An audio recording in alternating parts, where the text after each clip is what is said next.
Hi, hello. I was gonna say hello. Hi, hello, and welcome to the Daily Bite today. Maybe a little longer today. I got a new deck. I don't know if y'all can see it. Y'all can't see it. I was a little, I don't want to say naughty, but I ordered it. I've been looking at it for a minute because, so I said I've recently been watching the Leo King again, right? And so sometimes he pulls out Whispers of Lord Ganesha. And Ganesha has been a sync for me for a minute now, actually. So I'll look back on my app because I record. I have a journal app and I have a dream section, a reading section, and a journal section. And the first entry on the reading section was November 15th, which I believe is right before we switched into the Cancer Capricorn nose, November 15th, 2018. It was like 5 days before I left for London. Um, and I got the Wild Unknown Animal Spirits and the Wild Unknown Tarot deck. And the first one I worked with was the Animal Spirits because it was the one I was more connected to and kind of sort of least intimidated by at the same time. I mean, I was most excited for the tarot, but I was like, ooh, these animals are calling me. And I was like, I know animals. So I can always, you know, have a little bit easier time because at the time I knew like nothing about tarot. That was before I even watched tarot channels on YouTube. Wow. So like I wasn't like so I got a reading in 2016 because it was when Bernie Sanders had his first sort of like presidential campaign. And I remember because I got it at an event on campus and the buddy that I went with, I wonder what his sign is, low key. When is his birthday? I want to say he's a Capricorn for some reason, but I don't think he is. Now I'm curious. I'm gonna look it up. But I remember he was wearing a Bernie Sanders shirt, and we got a caricature done, and the caricature artist, and it's so funny that I'm recalling this right now, because the caricature artist said, "I'm gonna put that on your shirt because it's gonna be like a timestamp of sorts. Like you're never gonna forget when this was because you're wearing this shirt." And I literally just remembered the year it was because he was wearing that shirt. So 2 years before that, there was this like little carnival thing that they had in one of the dorms on campus. I'd say dorms because a lot of people know what dorms are, but I worked in the dorms for long enough that I'm always like, it's actually res halls, like residential halls, and it's because with dormitories, one of the people, because I asked in the beginning, or we would always get corrected, she would always correct us if we said dorm. She's like, we're not a dorm, we're a res hall. Dorms are where people just sleep. Like residence halls, like, we do so much more. Like people actually live here and blah, blah, blah, blah, blah. Um, but yeah, that's what he said. He was like, you know, he's like, you're going to remember this time because of this shirt. So that was interesting. DJ, when is your birthday?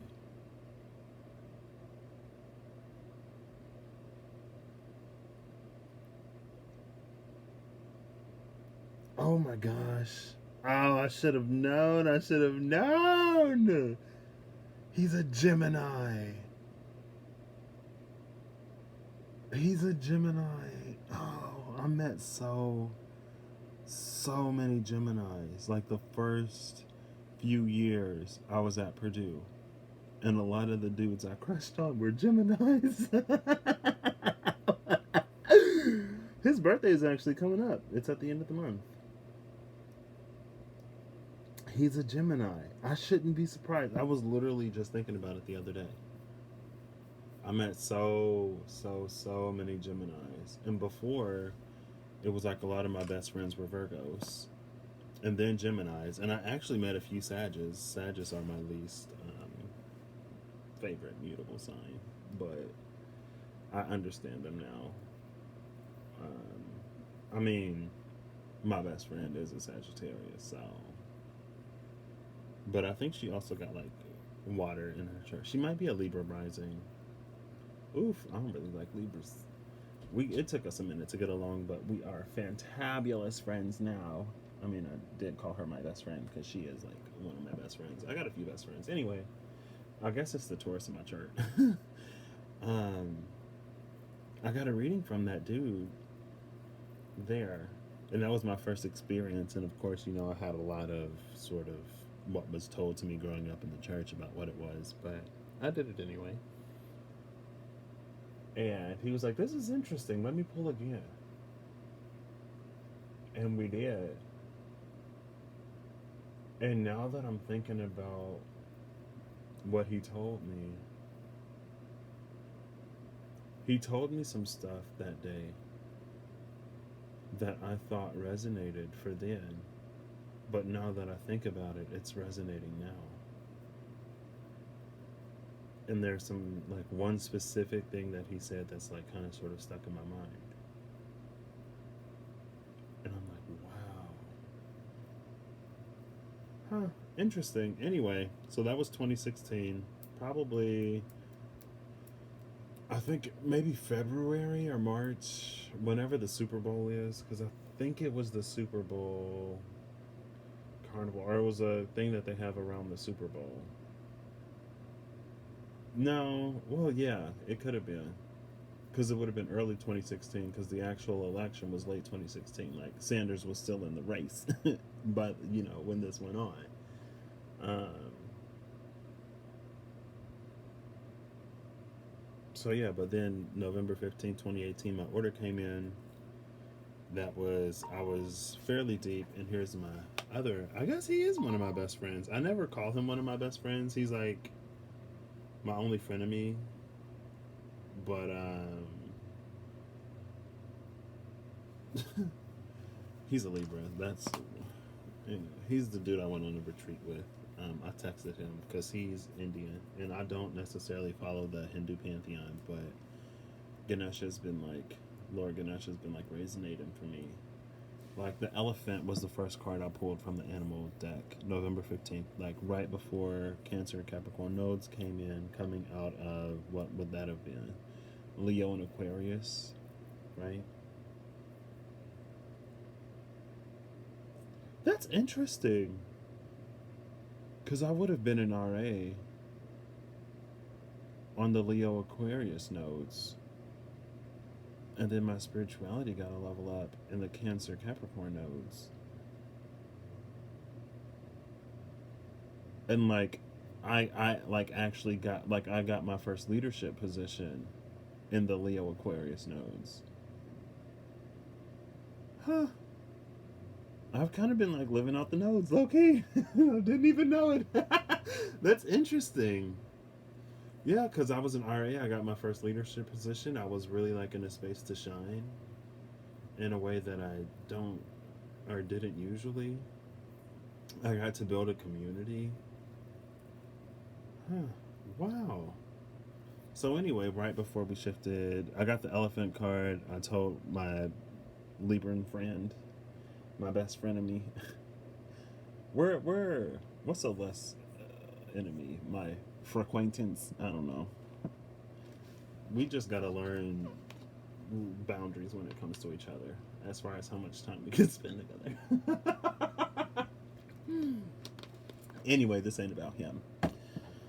But I told him to pray for me, because that's when I was like early into my awakening and like really tackling all the things that sort of kept me depressed. And he was like, "Okay, I'll say some prayers to like my like little Lord Ganesha." And I was like, "What?" Because I had seen the elephants, right? And then, so I did that a few days before we went to London. On the last evening that we were there, which was the only time that I was there, like all of us were in the place, because first his brother was gone, and then his sister left before his brother came back, and then right before we left, his sister came back, and so we all went to Nando's, and it was fun. And then she was like, "You two argue like a married couple." I was like, "Yeah, you know." At that time, I wasn't like Taurus and Libra, because I wasn't even into astrology at that point. Which is wild, because that was just like not even that long ago. Now I'm into tarot astrology and everything. It's been a journey. But She was like, yeah, you two argue like a married couple. I was like, well, feminine side of Venus, masculine side of Venus. Oh, that was a weak tongue pop. Anyway, but the movie that we watched was Growing Up Smith, I believe. And there's a scene, like there's a Halloween scene, and he dresses up as Lord Ganesha. And that was before I asked my friend to pray for me. And then he was like, okay, I'll pray to my little Ganesha. So Ganesha has kind of sort of come in and just been there. And there's been like other Ganesha moments like since, but that was the beginning. Like with the very first card I got out of the Animal Spirits Oracle being the elephant. Like if, I mean, I ain't got nothing to prove to nobody, but you know I'm gonna go ahead and like show y'all this anyway. I'm gonna welcome y'all into my little private library. And then I had a path and obstacle at the bottom of that. And it was all about self-acceptance and accepting others. But being distracted by like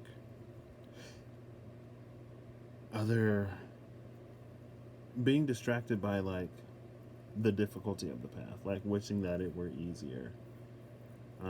But in the obstacle, the last sort of line I wrote, the last two lines, don't think of how others have it. Think of life as an infinite mystery and find the solution and answers that belong to you. And that was because I got the moth as an obstacle to the peacock in reverse. So, you know. But let me see. I'm going to try to do it on the bottom. See, y'all see this on the bottom. I can't scroll no more. And it's this one. The beginning of a new journey. And boom, elephant in reverse, dolphin, and then the camel. First card out. Anyway, and the date was like November 15th. It was 2:22 p.m. 2:22. Do whatever you want with that. I always say that I hold windows open for people. But now I'm kind of sort of realizing that it's true. November 13th. Sorry, I said it was the 15th. November 13th, 2018. Then you see the elephants and stuff. I always say, like, I hold windows. Like, I can do this. I can hold a window. I can hold a window. But it's actually kind of true. It's almost like my presence in people's lives, or I have this innate ability through my aura or whatever to bring, like, happiness and success, calm, peace, and transformation into people's lives. And my birth cards are the Tower and the Chariot. So, okay. Anyway, so I'm gonna link her in the description box because y'all know I like to shout people out where a shout out is due. Give credit where credit is due. One of the people, I think the only person I follow on Instagram, is the Cards by Alicia or Alicia, and she was the first person to like. She liked my very first thing too, and she was the only person. And I checked her out, and I love her. And so I haven't been following her too long, but this is the second time she's kind of sort of posted a spread, and so I'm going to be doing a slightly modified version of the social distancing spread. This is the thing, as you can see, that I'm going to be doing, and I'm going to modify it slightly because when I did it for myself last night, it was like some of the stuff I had already kind of sort of done. Or it's kind of sort of like when it started a little bit for me. So I'm going to add 2 more to make the 7 cards. So the first I'm going to do who was I when it started, the lockdowns. Who was I when this began? What have I learned? Or what am I supposed to have learned? And then I'm going to go into who am I now? Advice / how can I be my best self? Y'all can see it all there. I'm using her thing because I liked it. Who am I now? Advice / how can I be my best self? And then how can I best protect and nurture myself? Followed by what will I learn moving forward? And then who will I be after this is over? So I'm going to set a foundation of the SKT for the deeper insights. Then I'm going to go on top with the Pride Tarot. Ooh, cutting to the Initiate and the Priestess. I love that. Then I'm going to go in with the Pride Tarot, and I'm going to pull these in reverse, or upside down, not in reverse, sorry. And then For the more like advicey ones, I'm gonna pull the Whispers of Lord Ganesha. There's that King of Swords I've been seeing all over the place lately. Archangel, Commander. I saw the King of Swords so many times when I was like shuffling the Pride Tarot deck last night. Ooh, there's the Ace of Swords and the King of Swords. Sacred Cinnabar and the Archangel Commander. Okay, let's get into this. So, this will be collective. For the collective of folks who will see this, or collective in general, there we go. This is who we were when we started. What were we supposed to have learned up until this point? What are we supposed to have learned up until this point? One thing that I love doing, especially, I love like watching how readers shuffle. Or how they get the cards, like how they shuffle the cards out. Because it's like when they open up the video, bottom of the deck is the angel. When they open up the video and when they talk, I get a feel for their energy and kind of sort of what they're about. And especially if like they talk for a minute, or if they already have cards laid out and then they pull on top of those cards to clarify. I love like seeing how they read, seeing what their energy is about, and then like seeing how they shuffle the cards. And it's just something that, honestly, I'll pull this one for what we're supposed to have learned. Oops, there we go, for who we are now. What will we learn? Oh, okay, well, I don't know if y'all see all this, but the Seeker, the Queen of Pentacles, the Star, the Five of Cups. We have Justice and the Tower that were like the only ones up in reverse. Page of Swords, Knight of Swords. Ooh, Six of Swords, lots of swords. Two of Pentacles, Two of Swords, more swords. Knight of Cups, King of Pentacles, Archangel of Mysteries, love that. Strength, the Two of Cups, Nine of Cups, Three of Swords, Seven of Pentacles, the Lovers, the Eight of Wands, the Devil, Knight of Pentacles, and the Ten of Swords. Lots of swords. Woo, what ain't we gonna learn? Okay, let's let's consolidate that to, let's consolidate to like preferably one. Like y'all ain't gotta do all that. I feel like that tells me that we're learning lots and lots and lots of spiritual lessons right now, because this is like the deeper sort of spirituality behind it, and then I'm gonna pull the more of the surface level aspects that we feel, and I'm gonna give this a few shuffles to sort of bust those up. If they stay together, they're supposed to stay together. Ooh, the Corruptor and the Archangel of Mysteries coming out at the cut that time. So I feel like we're really getting some deep insights, and then the Archangel of Mysteries and the Contender, getting deep insights into how the conflict that's sort of been in our environment for prolonged periods of time, and then the Bereaved and the Contender, conflicts and heartache and heartbreak, led to sort of like the way that we make choices and decisions. So this is what we'll be learning, and there's two cards, of course, you know, I'll settle for it. Then what is position number 3? Position number 3 is how we can best protect and nurture ourselves. How can we best protect and nurture ourselves? How can we best protect and nurture ourselves? I'm sorry if I'm all over the place. There's a lot that I'm kind of sort of like thinking and talking about, and I'm also trying to keep this whatever. Oop, no, that's too much. How can we best nurture and protect ourselves? Okay. Also, ooh, Eight of Wands and the Page of Swords. I just heard that one song, I kinda feel like somebody's watching me. Ain't got no privacy. Eight of Wands and the Two of Pentacles. So they watching, they want to come in, but they may still be juggling some stuff. Two of Pentacles and then the Page of Pentacles. But I feel like they want to communicate. Two of Pentacles and the Ace of Pentacles. Okay, so now all this earth, they watching, wanting to come in. I feel like Ace of Swords, Ace of Pentacles. The Page is ready to move with that sword. And I feel like they're ready to present the sword. I feel like they're being guided to present the sword. Now we have that star card there with the healer. Okay, maybe the truth, has been revealed on how they want to move forward. Oh, okay, well, let's see what this is about. The blind seer, Two of Swords. Now, this is someone who doesn't need her sight to be this fierce warrior, but she does sort of need to be connected to I am space in order to do, like, that's the sort of providence and the eye of God up there, right? That's the space that she needs to be connected to. I didn't even see that when I did it, or when I said it, but I see it now.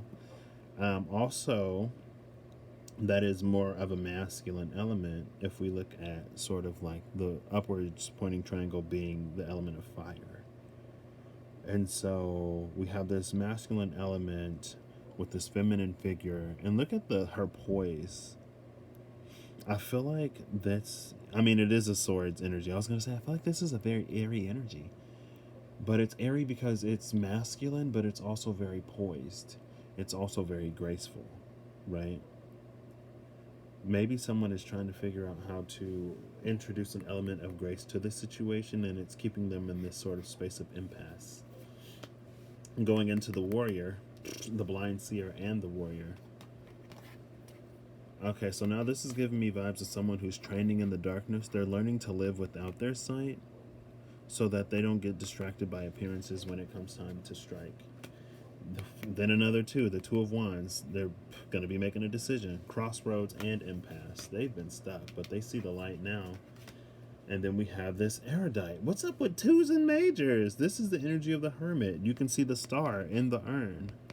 I was just thinking about the hermit. Because the hermit... Oh, I was going to talk about it. So I went out, because I shuffled all of these before I did them, because I used them last night.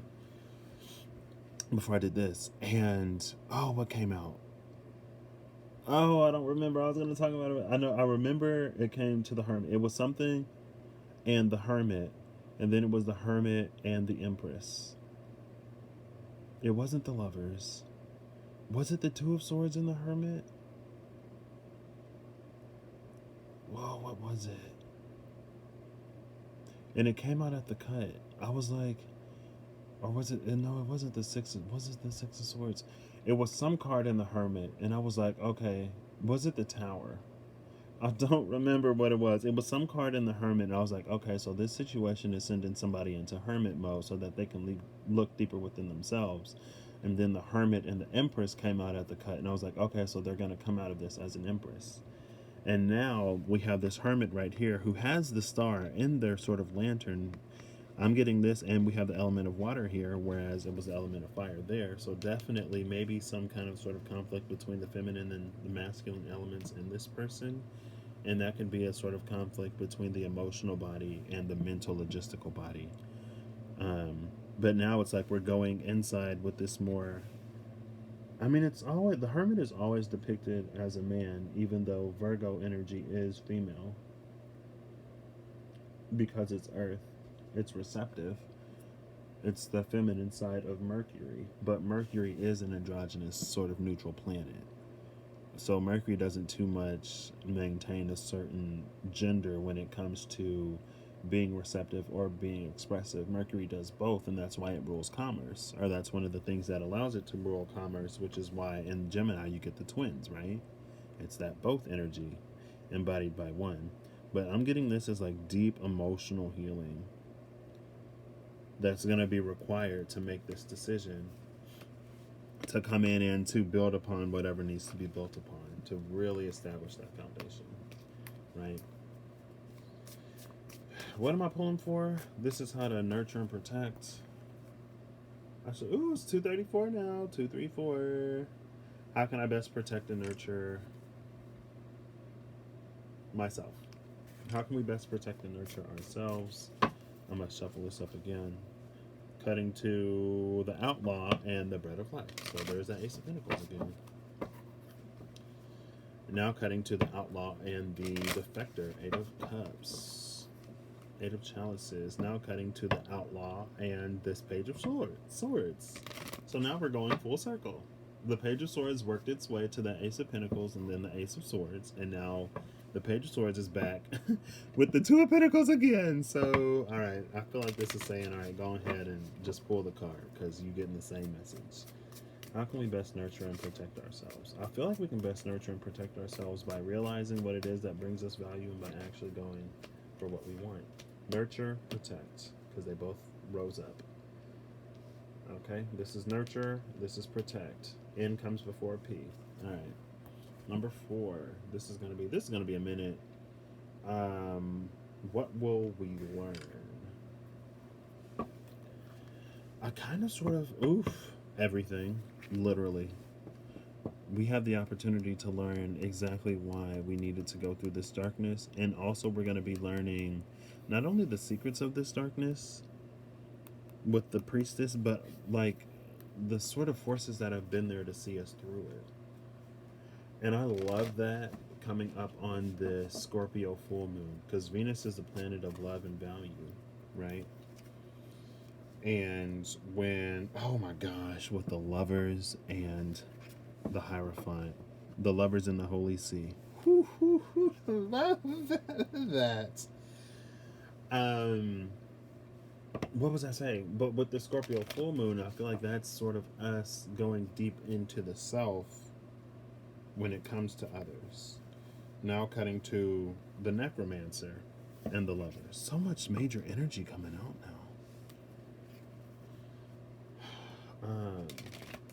Because ultimately what we get is what we pour into ourselves. What will I learn? So this is what we're learning, right? What will we learn by the end of this? What was I saying?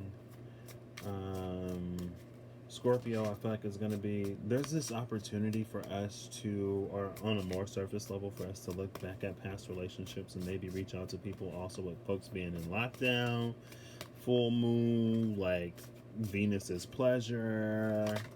Okay, well, that one's face up. So the dark horse, and I'm going to take that one to cover it up because I love a little bit of intrigue.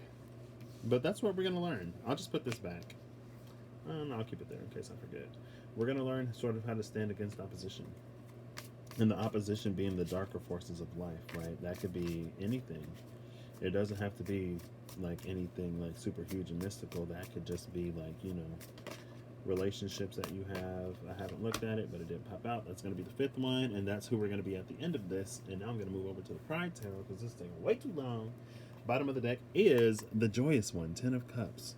So like I was saying, but I didn't finish, I think that on a more base level, with the champion under that, I feel like on a more base level, it's going to be folks kind of sort of looking at like how people in their past made them feel. But I feel like on a deeper level, this is going to be an opportunity for us to kind of sort of look at how we treat, oh my gosh. Oh, it's the Page of Cups and the Six of Swords. I thought it was the Six of Cups and the Six of Swords. It's going to be sort of like a lot of self-worth on a deeper level. And coming into a position to,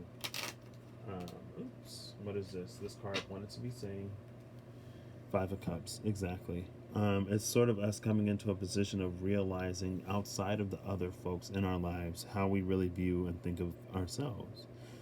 And that's sort of the deeper, because Scorpio is all about like going deeper, going below the surface and then going below that.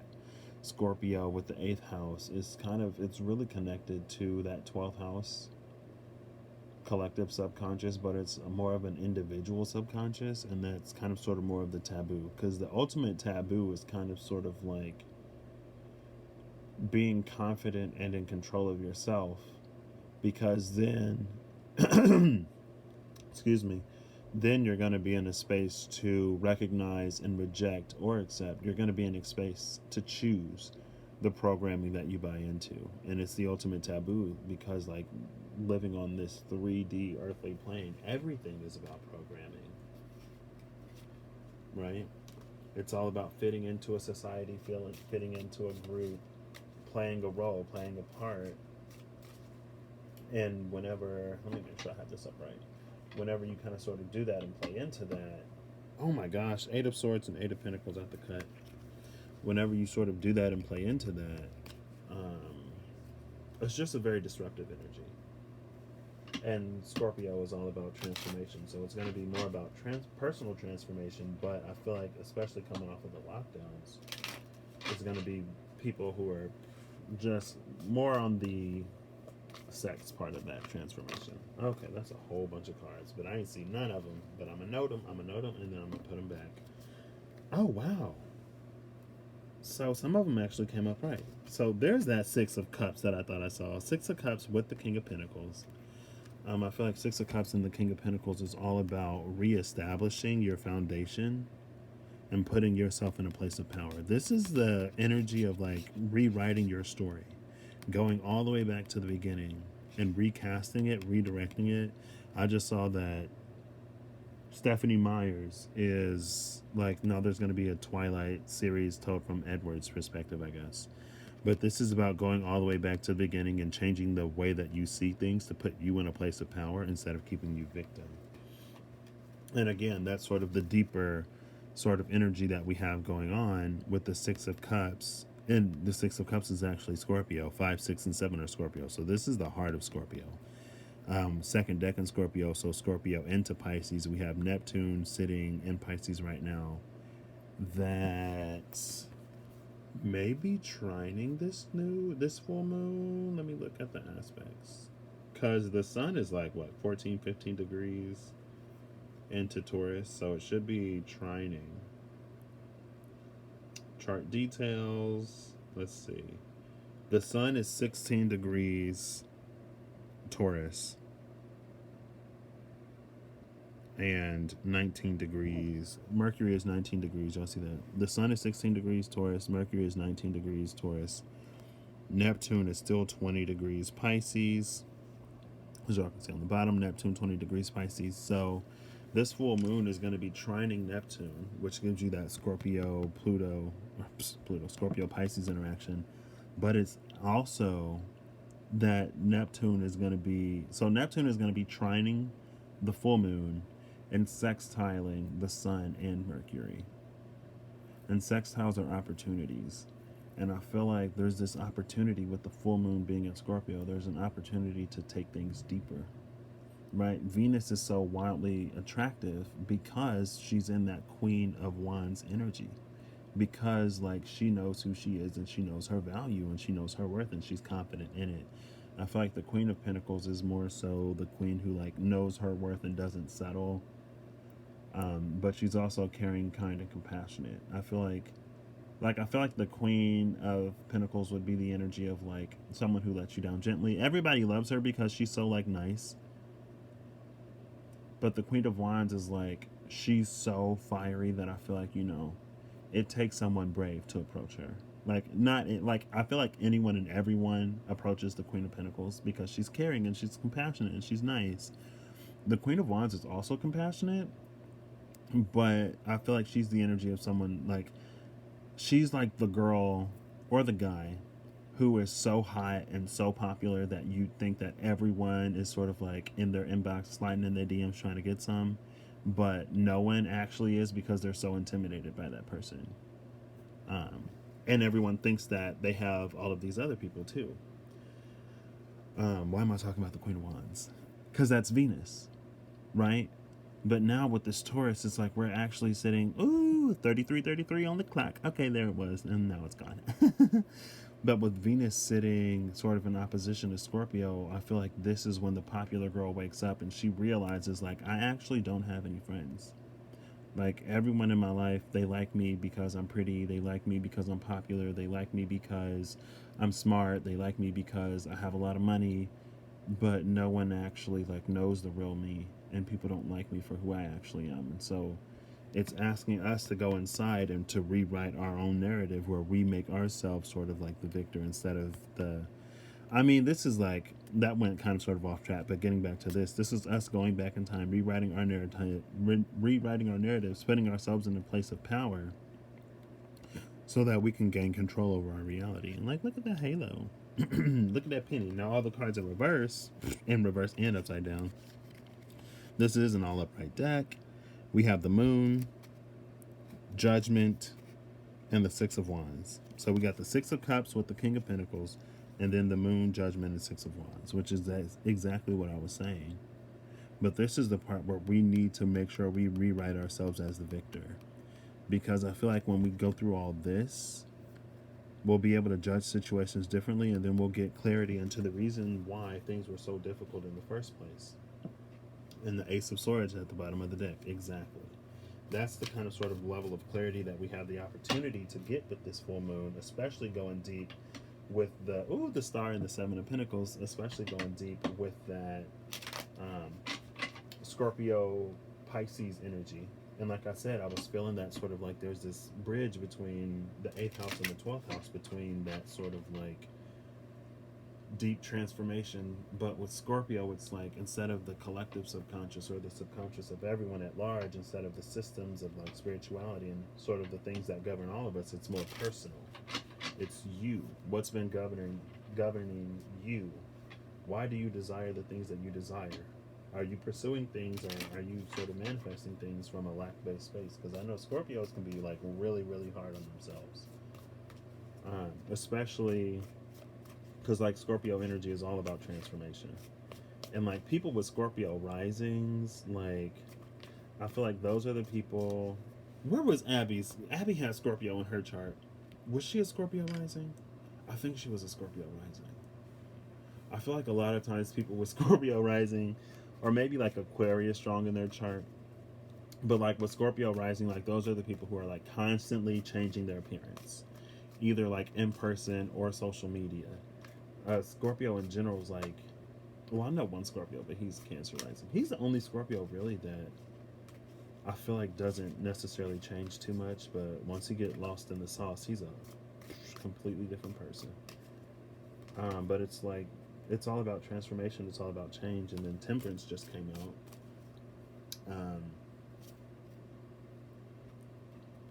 And so with this full moon, also with Uranus being in Taurus,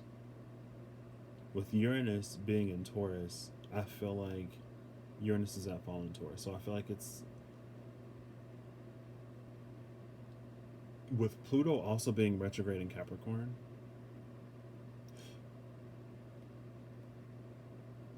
I feel like there's this energy of like something is being slowed down. Saturn is about to retrograde back into Capricorn. I don't know when it re-enters Capricorn. I could look, but I'm not gonna. Saturn is about to retrograde, so it's going to be going from Aquarius back into Capricorn. And with that Uranus in Taurus, and with Pluto being retrograde in Capricorn, I feel like with that Temperance card, it's sort of asking, like, are you sure? Are you ready? And are you sure? Are the two questions that I feel like are coming up.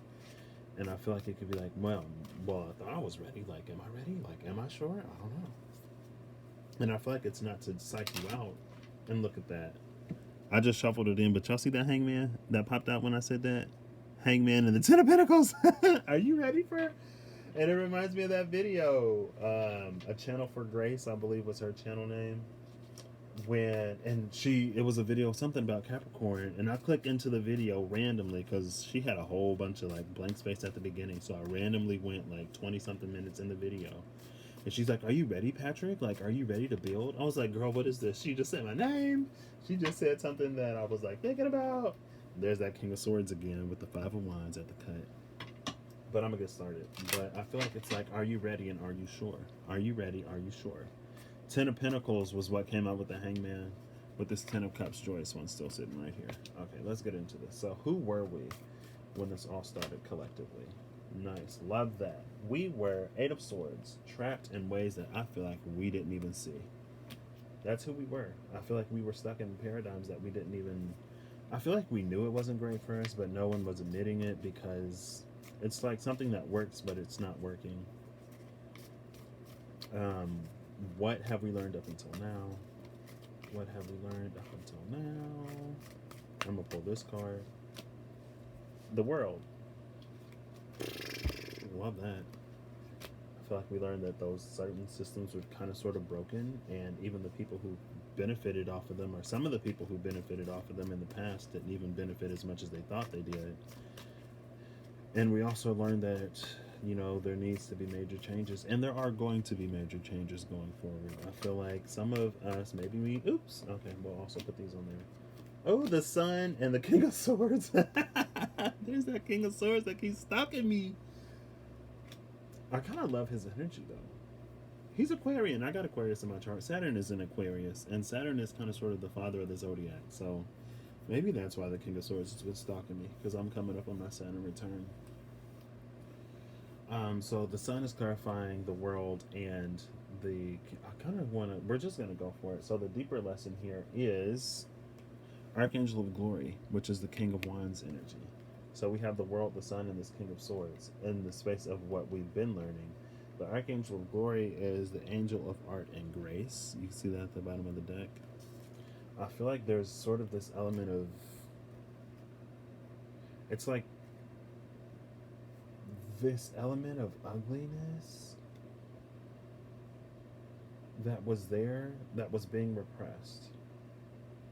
But it's like now we're going to be, or we're seeing how bad things kind of sort of actually were.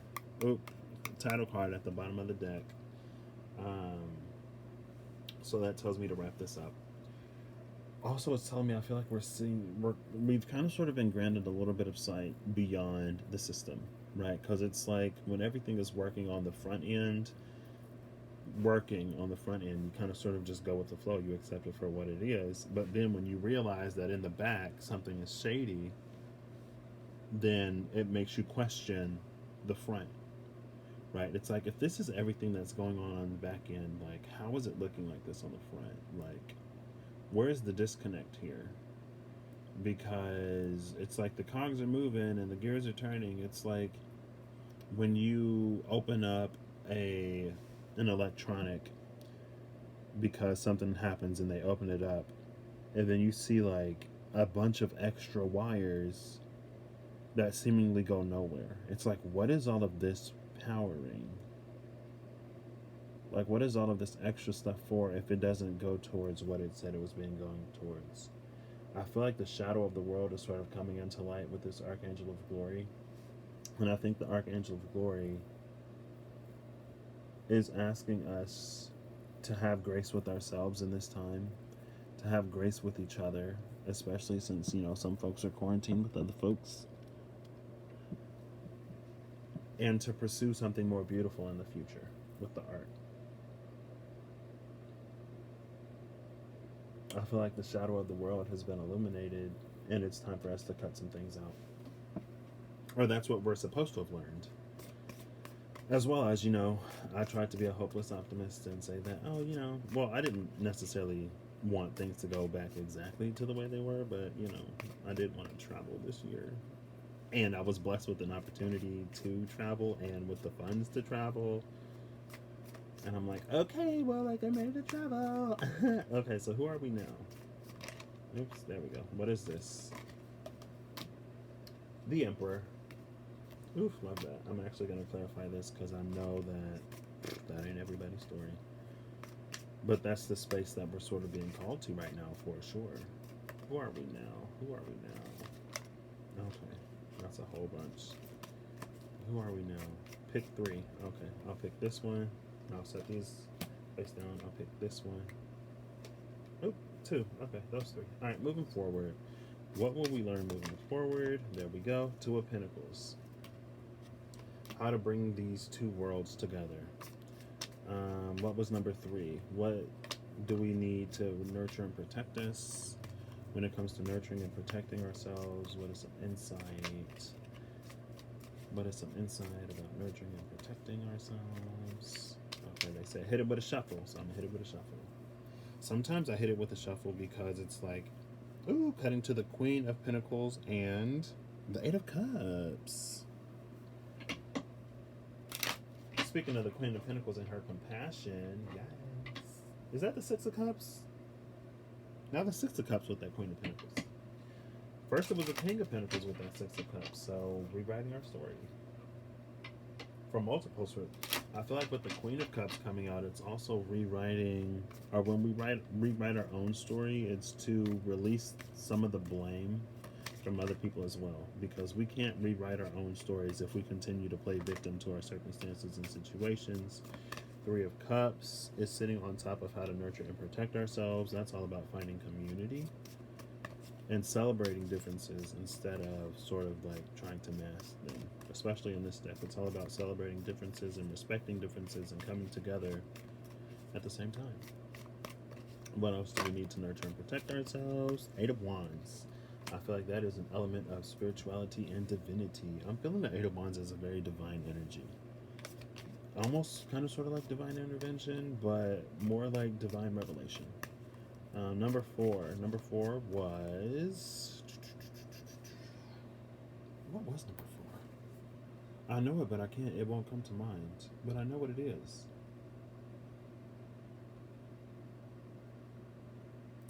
Number four is what will we learn? Hold up, hold up, hold up, hold up, hold up. What did I say this was? Oh, girl. I just skipped the whole category because I didn't do it up here. That's why I skipped it. Oof.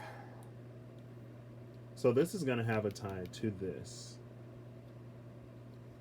So I'm going to keep this here, but I'm going to remember that it's tied here. So I'm going to continue and then I'm going to go back. So then we're going to pick up the story. No, I'll move it. We'll pick up the story. So the second one is actually the space of how we can be our best selves. Number four is what will we learn?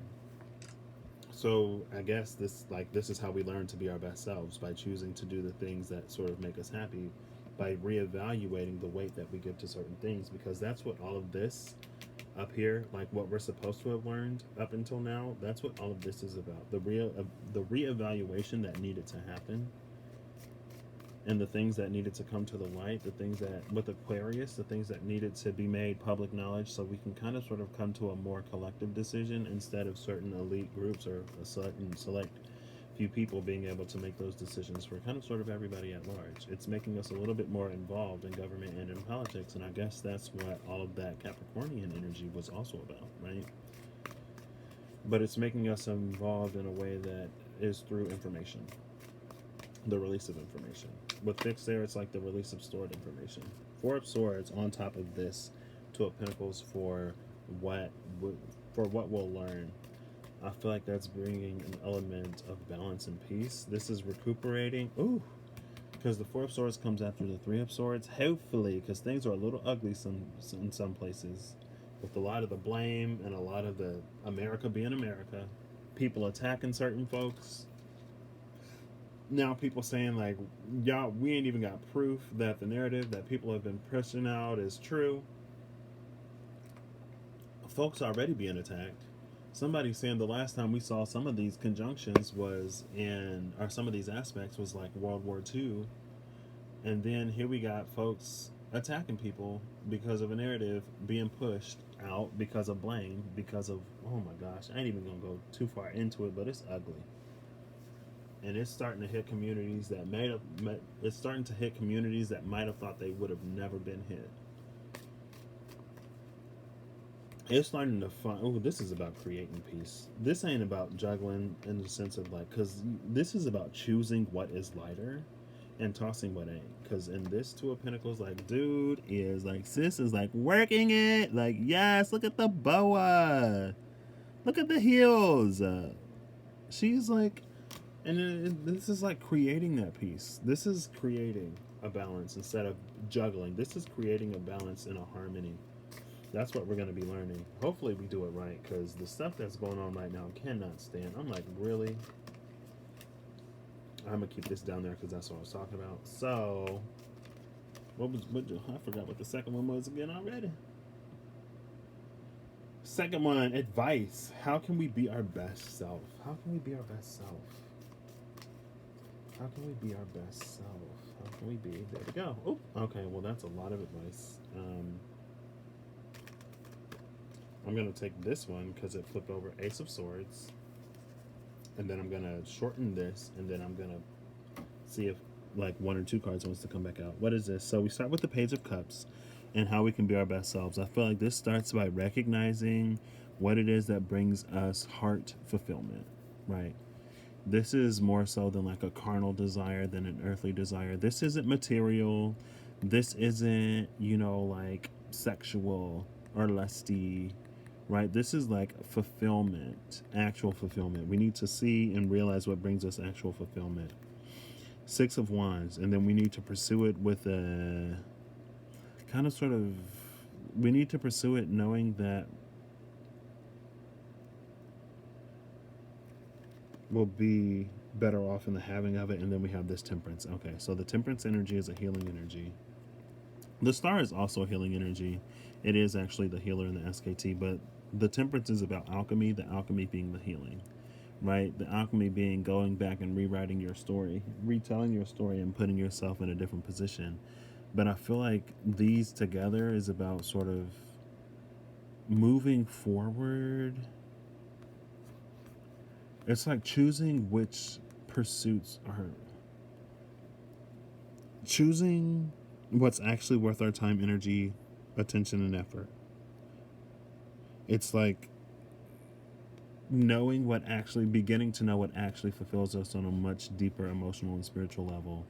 And then going after that, championing this. That's what that is. Championing this, fighting for this, claiming victory in these areas. And that's the alchemy. We're like going to be pulling our energy back from places and spaces that no longer fulfill us. Give your energy to something that's actually fulfilling. And then we're going to cut it off there because the Pride Tarot deck came out. So everything else is extra. And also, I'm not going to pull anything else because, like I said, that's the shutdown card. But the Queen of Cups is at the bottom of the deck. So be them queens. Because that's what the Queen of Cups is, right? She like goes after that. And also with the Queen of Cups, that's emphasizing that sort of spirituality part. Because the Queen of Cups is the Queen of Cups is the minor priestess. She's the most intuitive card in the deck outside of the High Priestess. So this is like, I don't want to say forget the divine, but it's like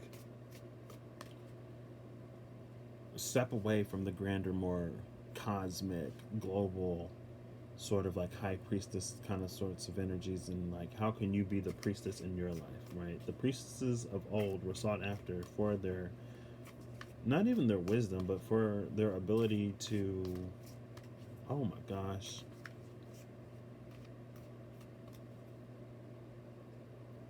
that is so weird. My right ear just like shut down, and it's like, instead of hearing ringing, it's like I'm feeling a vibration. And my hearing on that side just kind of like went out. Okay, can I resume this, please? I feel like I should like tap into that, but not right now. I don't think it really worked. I just like rubbed my ears. It's like it's almost like a ringing, but it's like a ringing that I can feel. Anyway, I feel like it's, the priestesses of old were sort of sought after for their ability to channel that information. But with the Queen of Cups, I feel like, it's bringing that information down in a way that more, a whole bunch of cards, led by the Nine of Swords. So maybe it is spreading that knowledge. But it's handling in a way that gets people closer to where we need to be, like down here, right? And instead of like making it a little bit more practical, it's not coming to me. Like it is, but it's not, because it's like the same thing, but it's different. Because the Queen of Cups is more about like the everyday, right? And it's like, okay, this could be the grand sort of scale, the grand trajectory of my journey. Okay, that's cool. But like, what do I do today to get there? And I think that's where the Queen of Cups comes in. And she comes in more of a compassionate, loving, approachable way, right? There's like one priestess, but there are many Queens of Cups. And that's where I'm going to leave that. Because the Pride Tarot card did come out. The title card did come out. And I looked at the bottom of the deck. Well, I'll put this here. So, King of Wands and the Seven of Pentacles. With this Ace of Swords, I feel like, what was that? Advice. That was the advice. How can we be our best selves? By, again, with that Page of Cups, finding our fulfillment. doing all that stuff I just said, championing the causes that actually matter to us, pursuing things that actually matter to us instead of the things that are is supposed to matter.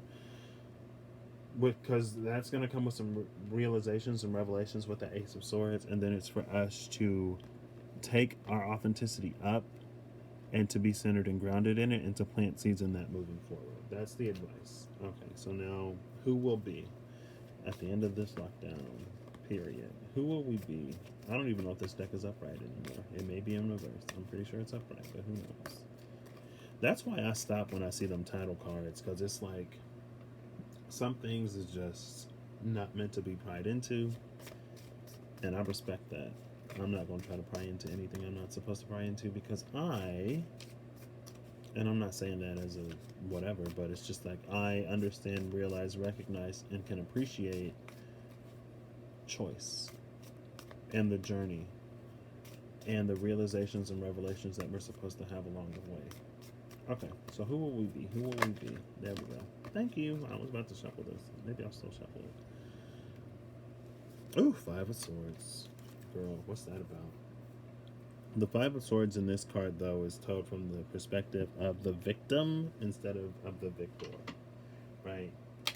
That's why this is the Hector. So shout out to a war, a horse, and a hero, because I talked about Hector yesterday. And that's the energy of the Five of Swords, and now the Five of Swords is here.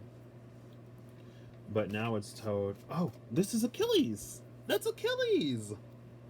Because usually it's Hector, the person who was unbeatable. But in this deck, it's actually Achilles, right? The person who was bullied, the person who was oppressed, the person who found the strength in their vulnerability, and who's going to take that stand against everything that, against everything that would see him defeated. And look at the sword that they're holding. Look at that thing. And look at the other swords. And then there are the shadows right there.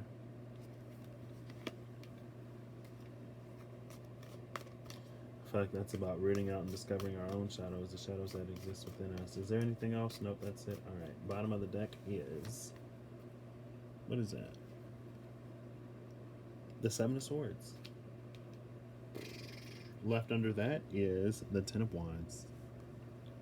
So on a personal level, this is like kind of sort of rough, but on a spiritual level, this is like amazing. Oh, ow, sorry. Goodness, I ain't never done that in my life. Now I'm going to pull the Wisdom of Dora Ganesha. This is my brand new deck that just came today. I'm going to pull it for the advice, how we can best protect ourselves, and what we'll learn. So 2, 3, and 4. And I kind of sort of want to do 5 as well. Also, this deck randomly came with a blank card in the front, so I was like, title card. Oops, all right, that's a lot. And I guess I'll keep these here. Oh my gosh, Spiritual Quest. Girl. Spiritual Quest, Guidance, Promise of the Future, and Joy.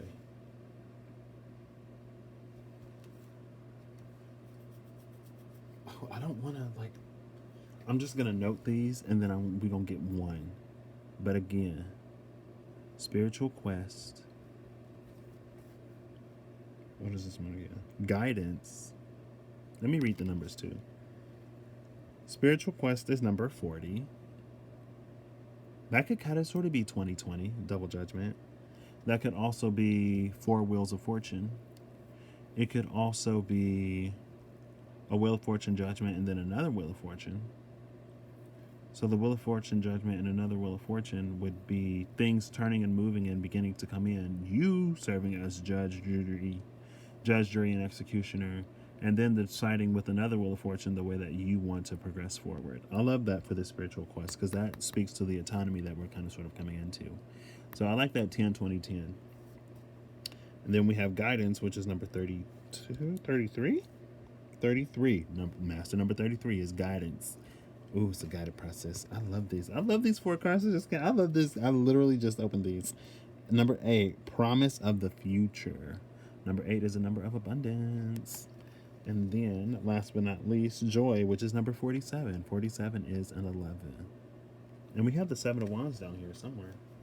I feel like I just saw it. Oh, it was the Seven of Swords. I take it back. Seven of Pentacles. What if the Seven of Wands is one of those in reverse? Okay, I don't know why my hearing just did that. Alright, this will be the first one. So we have fulfillment, which is exactly what... That's what I said with the Page of Cups, and it's sitting on top of that pile. Fulfillment. We're learning what actually fulfills us. And this is the advice, how we can be our best selves by seeking that fulfillment. I love it. I don't know why I made that noise in particular, but I am loving it. That's how much I love it. I love it with a deep and guttural, just like, yes, like a, y'all know, we talking about Scorpio, like sometimes you meet somebody in the bedroom and they start making noises you would never think that they make. They voice either it'll drop 15 octaves or it'll raise 30, and you just be like, ooh, okay, so I must be doing something right. I'm sorry. All right, moving forward. So in number three again, I don't know why I'm choosing to forget now. This is going to be so long. Number 3 is how I can best protect and nurture myself. I'm going to include the timestamp. I don't know if y'all want to visit this later. I'll also try to put it in the description box. Maybe I'll like put a little tag, timestamp, or I'll put a little clock. I'll start putting a clock in the corner of the videos because I almost want to create another video of the actual spread and then have this as a second, like I did yesterday. That's what I did yesterday. All of the pre-shuffle stuff I uploaded, and then I did the actual reading like kind of sort of separately. So I may start doing that in the future. Who knows? But then that's like more videos I gotta upload, but it's fine. Oh, I thought something might have fallen out. Okay, so this is number 3. I already forgot what it is because I started talking. How we can best protect and nurture ourselves. Okay, Lord Ganesha, how can we best protect and nurture ourselves? How can we best protect and nurture ourselves? And these might stick. Like I said, I literally just opened them. And some of these were like super sticky, so I had to like separate them one by one. How can we best protect and nurture ourselves? I need to do my foot soaking meditation today. I ain't done no... Oof. I know. I wish I could talk to the folks from the meditation club, or from the meditation class. Man. And it was so interesting because one of the leaders for that class was actually my professor.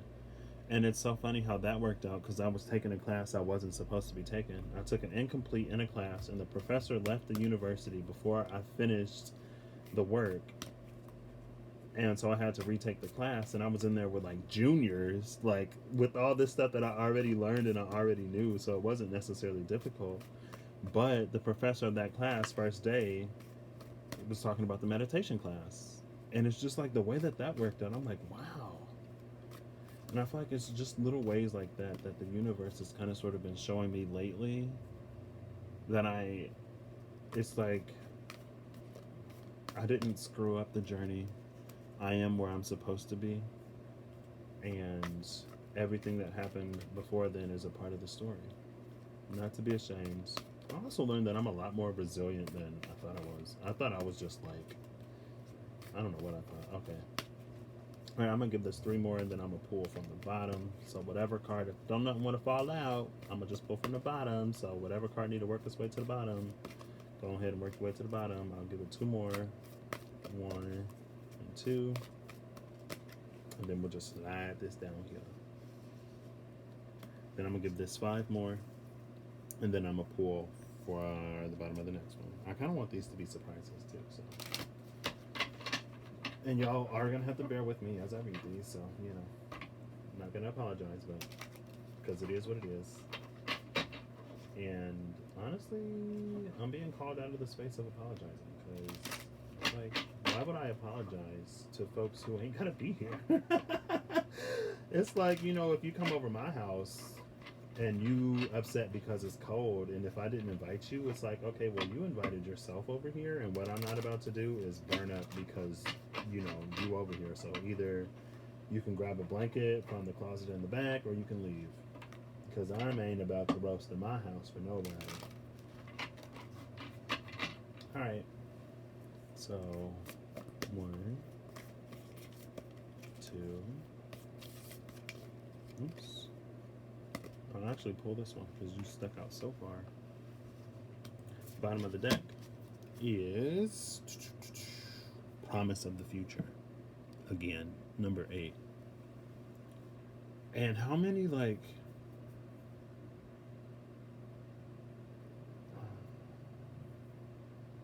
Because the 444 portal was 4422.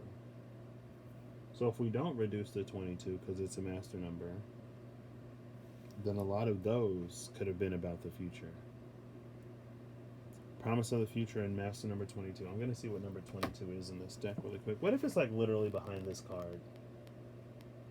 Ah, boo. I mean, I don't want to boo Enlightenment, but... Oh, it's number 12. They give me 1, 2. So I got number 27, which is Enlightenment. I was like, I saw that first 2, and then I saw the shape of the 7. I was like, but it was 27. So I'm going to see what 22 is really quick. Number 22 is, oh, there's number 20. Number 24. Number 23 is Empowerment, which was a card the other day. Number 22 is Harmony. Okay. So Promise of the Future and Harmony. I actually saw the Harmony card, and it reminded me of someone I haven't talked to in a while. And I was like, I wonder how she's doing. I haven't talked to a lot of folks in a while. Because, you know, I have been made pariah. Call me Pariah Scary, I guess. I don't know why scary, but it's the only word I can think of that rhyme with carry. And ain't nobody gonna marry a pariah, right? Anyway, if you don't know what a pariah is, read Tom Sawyer. It's someone who's outcast. And I said pariah because I believe that word popped up in Tom Sawyer. And then it reminded me of the time I almost died in that cave. Oof. That would have been tragic, right?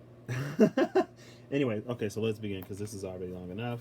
I'm going to timestamp this. I'm going to say all cards pulled at 1 hour and 7 minutes into the video. Goodness.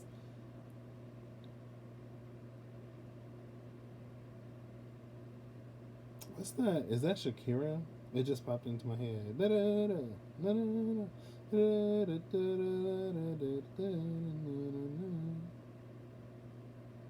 1 hour, 7 minutes. Cards pulled. Boom. A whole hour. These be so long, y'all. See, I want to stop it now and just read them because then it'll be more bite-sized.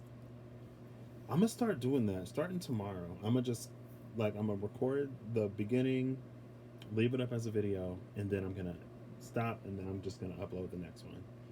And maybe I'll upload, this unlisted, and then I'll just leave it in the comment section. Or leave it in the description. And the comments, I guess. No, I'll just put it in the description of everything that came out beforehand.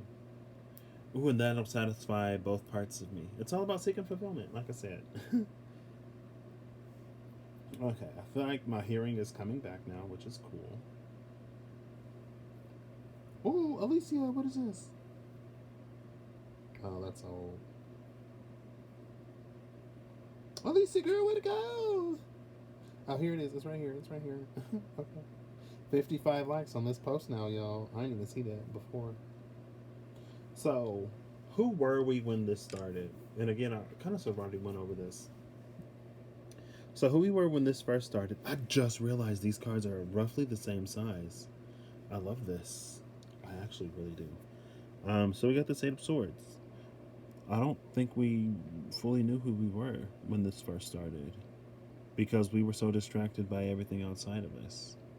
And then the deeper spiritual thing is the Scarlet Shield. So we have the Queen of Swords. Again, I feel like this is the space of we didn't know what we didn't know. With the Queen of Swords, I feel like, there was sort of limited information available to us, maybe even about ourselves. Just because, there goes my ear again. It's calming down. I can't be doing that. But it feels like we didn't even know, like we didn't know what we didn't know with this Queen of Swords. I feel like information was being gate kept and guarded and protected from us. And like the Navy, was it the Navy? Who was it? Some of the CIA, maybe, not the FBI. Some dude from Blink 182. I can't remember nobody's name right now, and it happened a minute ago. Y'all know how the Navy or whoever, the Air Force, maybe it was Air Force, maybe it was the Marines, I don't remember. Some official governmental body of the USA finally confirmed that it was a unidentified object in one of the videos. And now the dude from Blink 82, or who used to be in Blink 182, won, and they declassified or confirmed 2 more videos. And then it's like with the release of that information, maybe it's the skeptic in me, but it's like, if y'all are confirming this, like what is actually going on? Because it seems like we only get information when they're trying to hide information, right? But so yeah, those videos were made legit. And then it's like somebody was like, why is it always like a military like plane or a military craft that's quote unquote in the right time at the right place or whatever? Somebody was like, somebody know what's up with these things and they just ain't telling us. Because even in the videos, it's like, they're just like, oh, what was that, bro? Like, oh my gosh, that was like so weird, dude. Like, I don't know what that was. And it's like, you'd think that they'd be a little bit more concerned. I don't know. Anyway, it ain't about that. We didn't know what we didn't know, and I feel like certain things were being kept from us. I feel like maybe also at the same time we were keeping things from ourselves or being too busy. I feel like with the Eight of Swords in reverse, it's like too deep into the illusion. Hating ourselves for reasons that we don't even know why. Because we've been convinced that we aren't enough. And in the convincing, I mean, there are certain systems, like I said, I already read that with what we were supposed to have learned, finding sort of everything that was wrong with the way things were working. And is it down here with the fulfillment? No, it was up here. Whenever I was talking about taboos, it's like the ultimate taboo is like you being confident enough in yourself enough in yourself to not fall prey to all of the agendas that kind of sort of make society work, because kind of sort of low-key in a way society can't function, or the way we've done society up until now can't function if everyone is an individual. It requires a certain amount of coherence, and it seems unfortunately that some ways that systems have gone about coherence in the past is finding common enemies. Right. And it's very like segregationist and segregationalistic, is that a word? Isolationalistic. And I feel like that played into our sense of self-worth. And I don't even remember at this point, but whenever I was talking about self-worth and comparative worth are very different, and there may be some people who are kind of sort of having identity crises now because a lot of who they were or their comparative worth, they're finding out that their self-worth was actually comparative worth, and comparative worth in the job that they had, and the this and the that and the sort of status that they had accumulated. But with this more sort of like almost kind of sort of worldwide reset, where a lot of people are kind of sort of in a space that they didn't think that they would be in. It's like you still have the house, you still have your car, you still have everything else, but your income may be significantly affected. And now it's got you maybe in a space you haven't been in a long time, maybe in a space you've never been in, relying on things that you've never had to rely on, and it may be causing you to think and question, like, okay, so the other people who use these things, like, are these relief efforts actually relieving anyone? All of that stuff is kind of sort of the deeper meaning behind it, but we're also playing it in our own lives. Right now, coming to this space of who we are now, we have this Emperor and 10 of Swords, 5 of Wands, and the 2 of Swords. So 12 swords and 5 wands. That's 3 of swords and 5 wands. That's heartache, heartbreak. But this isn't a heartache and a heartbreak, maybe because we're kind of sort of realizing that the life that we've built isn't the life that we want to have. We've allowed our unhealed shadows, and I'm just going to stack them like this so y'all can read the cards. Because I can't fan them out, I'm sorry. As soon as I get this, as soon as things start to move, I'm going to move. And then when I move, you best to be sure that my setup is going to be a lot more legit. Because a lot of this stuff is no longer working for me. It's no longer working for me, and I cannot work like this. I cannot work in such a cramped space. I don't know why I'm talking like this. If that offended anybody, I'm sorry. I don't aim to offend. But it's 3 of swords split between the 10 and the 2. And I feel like the 10 and the 2 is you choosing to be somebody that you're not. And so now you have to undo that choice. And undoing that choice may come with some social blowback, I guess I'll call it. Because again, it's like there goes my hair again. What is happening? Again, with that ultimate taboo, it's like there are certain systems that cannot stand when people aren't self-loathing. And then it's interesting that we go from this, who we are now, into this like getting fulfillment and how to like end the advice of how we can be our best selves. Like seek fulfillment. Find what actually matters to you. And with this emperor, all of this is clarifying this emperor. Who we are now is like we're in a space to take control of our lives and to dictate and determine for ourselves what actually matters instead of allowing other people to tell us what matters. And it's playing out some ways in this way of like, you can't tell us to lock down, like let's protest. That is so America. Because I watched some Joel and Leah videos right before I went to London or right after I came back from London.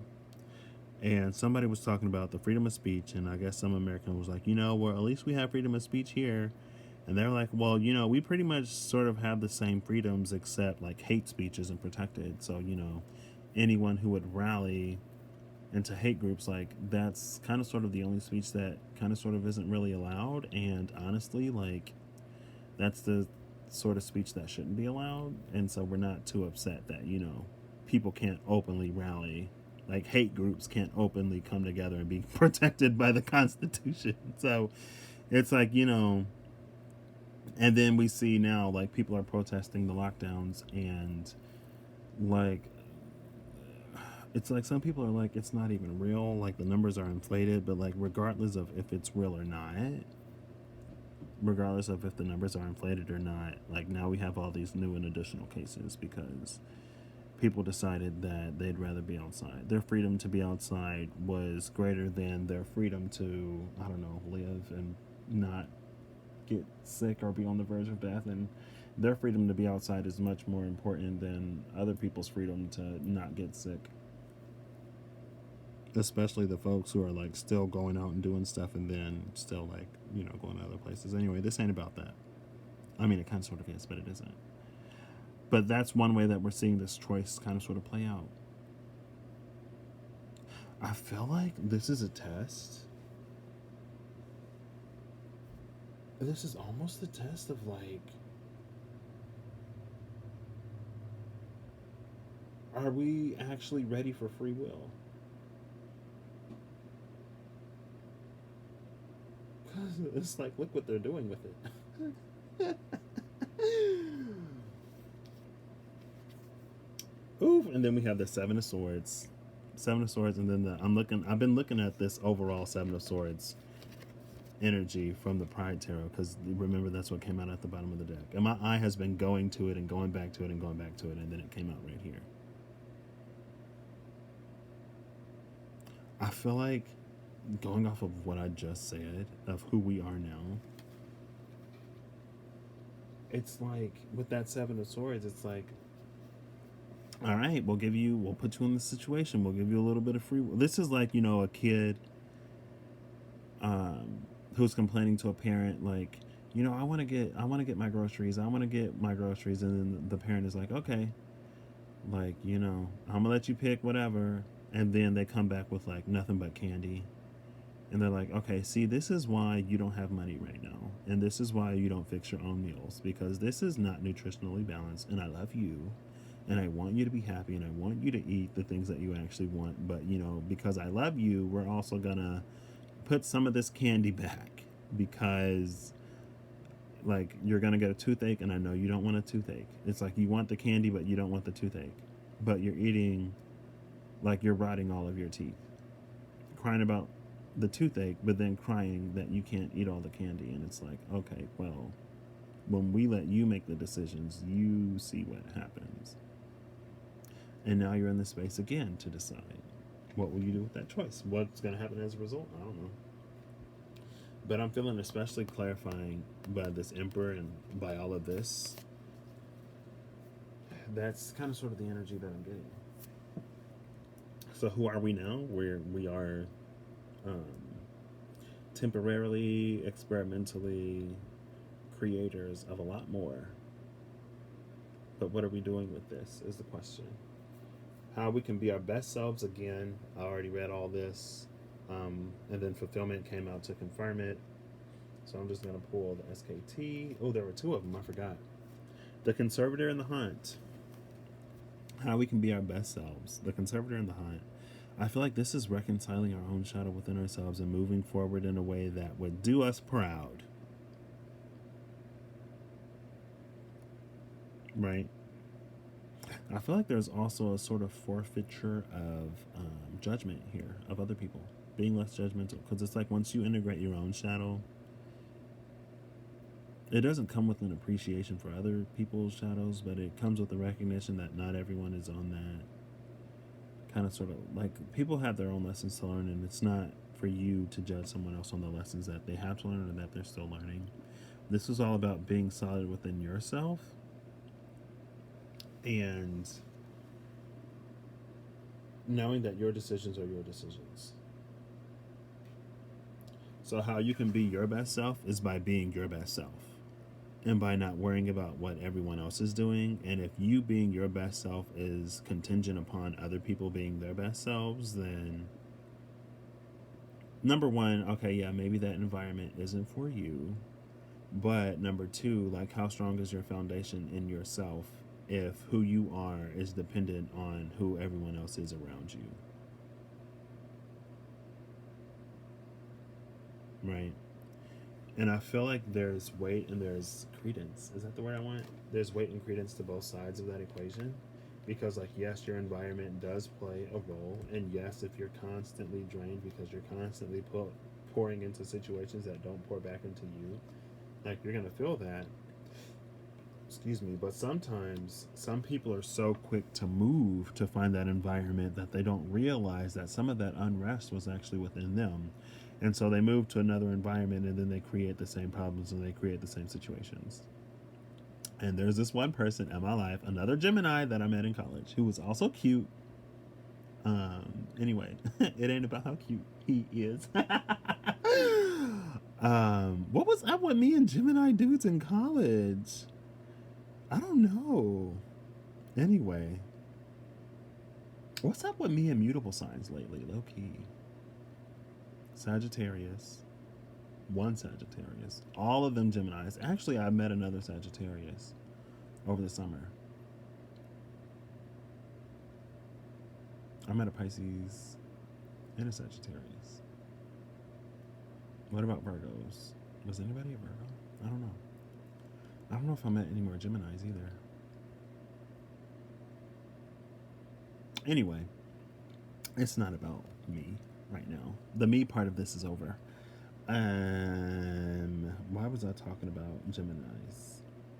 Yeah, because there's this one dude who's a Gemini, and he was complaining about the location he was in, and then he moved and he complained about that location. He was like, once I return to this place, everything is going to be better. Things are going to be better.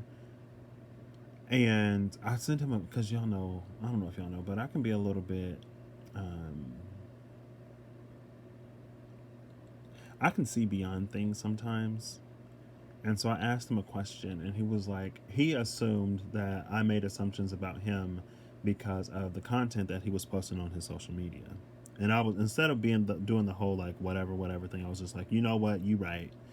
I wasn't like, I've had these private one-on-one conversations with you, And I knew that you weren't happy before when you were like, when we were in the same space, I knew that you weren't happy, and I knew that you blamed your location for a lot of that. And then you moved, and it's like now you're in the same spot, but you're appreciating more of the space that you just left that you hated before. And now you're looking forward to moving and returning to a spot where you found quote unquote happiness in the past. And this was before he moved back. And like I had those conversations with him, and so it wasn't just surface level, like, I see you posting this, are you okay? It's like, no, like, we've had actual conversations, but maybe you didn't think that they were that telling to you, and that's fine. But now he's back in his quote unquote happy place, and oddly enough, missing the place that he hated before, that he escaped. So he kind of repeated that cycle. He hated it when he was there, but then he goes somewhere else. He actually went to the place where he thought he would be happy, and he's not. But now he's on this healing journey, and now he's coming into all of this. I'm like, okay, that's the space that it, and a lot of times it's not the location, a lot of times it's not the space, a lot of times it's not the place. Sometimes it's actually you, and it's the unresolved things that you have within you, but you attribute that to everything outside, right? It's like it's like there's this movie playing, and there's this super scary scene, and so to not watch it, you're in a theater, right? To clarify, to not watch it, it's like you're throwing a sheet in front of the movie screen, but you're cursing the screen for not blocking the scene, when what you should be doing is like turning off the projector. Because if you just throw up another screen in front or behind the projector, the movie is just going to project onto the screen. You're throwing up screen after screen after screen, trying to get the movie to stop. But what you're not doing is going back to the projector. You may have some moon issues. I don't know where your moon is or how your moon is aspected, but look at your moon. And I only say that because the moon is a projector. It projects sunlight, right? So when the moon is full, it's projecting that sunlight. So, anyway. And I heard somebody talk about the moon kind of sort of like that. I don't remember who. It was kind of sort of a minute ago. I was like, wow, that's an interesting way to think about it. Because it's like, we never, in a theater, we never look back at the projector. We never look back at the box that they're, projecting the movie from. We always focus on the screen. But everything is actually kind of sort of, it's all a trick of the light. Right? And that's what the moon kind of sort of does. That's kind of sort of moon energy. That's why it, is the energy of illusion. Because it's the way that it projects the light. And so that's why I feel like it's important for me to clarify that, how you can be your best self isn't always, I'm in the wrong environment, I'm in the wrong situation, it's the people around me. Sometimes it's you. Because no matter where you go, you can attract the same types of people. All kinds of people exist everywhere.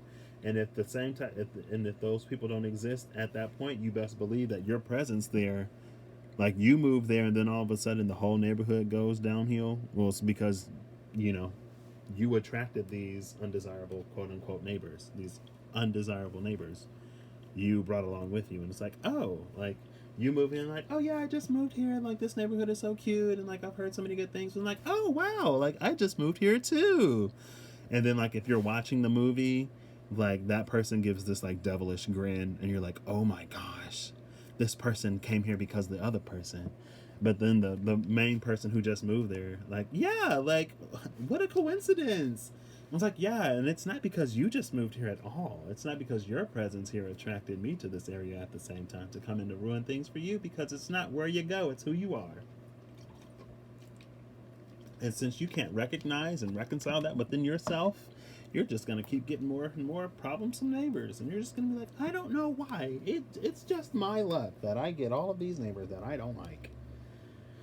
And it's it's not them, it's you. But you can continue to try to run if you want. You can do whatever you want. It's your life. But, I feel like there's a sort of, like I said, the information that was being gatekept at the beginning of that's what's being revealed. So who we were at the beginning, we were the people who couldn't handle the truth. You can't handle it. I want the truth. You can't handle the truth. I don't even know what movie that is, but it would play on commercials all the time for USA or whatever TV network, TNT. So fulfillment. It says, I'm gonna try to hold this because I also gotta read it, y'all. So bear with me. Fulfillment says, no matter what you want to do or become, you will achieve more with knowledge. With the knowledge that was being gate kept. And again, with what? With what? With what? Knowledge. I don't even know if y'all can see that because I'm not looking at my iPad when I held that up. But with that Ace of Swords, knowledge. You can do more with knowledge. Sometimes, that's the card back, by the way, if you were interested. Work harder, not smart. Work smarter, not harder. Work smarter, not harder. Oh, goodness. I'll hold it like that. I don't even know if y'all can see it. It says, this image of Ganesha reading the scroll is a symbol of the importance of education and the pursuit of knowledge. This might mean there is a period of increased study and learning at hand. Gemini North Node, studying and learning and knowledge. Sagittarius North Node is more like higher education, but I think Sagittarius North Node. Sagittarius in the 9th house is all about higher education, but the 3rd house in Gemini is more about kind of sort of elementary, maybe K through 12 education. It's like more general, non-specialized. It's like the gen eds, right? It's the general education. And a lot of times the gen eds may be some of the things that are more practical and transferable between different things. It's knowledge that you can take somewhere else and it still applies, right? Sagittarius is very, very, very localized and very focused. Even though Sagittarius is global energy and Gemini is local energy, the information and the knowledge that Sagittarius has is localized. And the information and the knowledge that Gemini has is more global. It's more universal. Isn't it weird how that plays out? And it literally just came to me like that because Mercury has its hands in everything. Mercury is out getting actual experience instead of just coming up with conjectures and theories and hypotheses, Sagittarius being that higher education, being that philosophy is a lot more, Sagittarius is like junior year, senior year of undergrad and then graduate school. And Gemini is freshman year, sophomore year, when you're getting those gen eds, when you're taking the classes that everybody takes, general knowledge, as opposed to specific knowledge, right? Someone can be a genius when it comes to astrophysics, but if you ask them,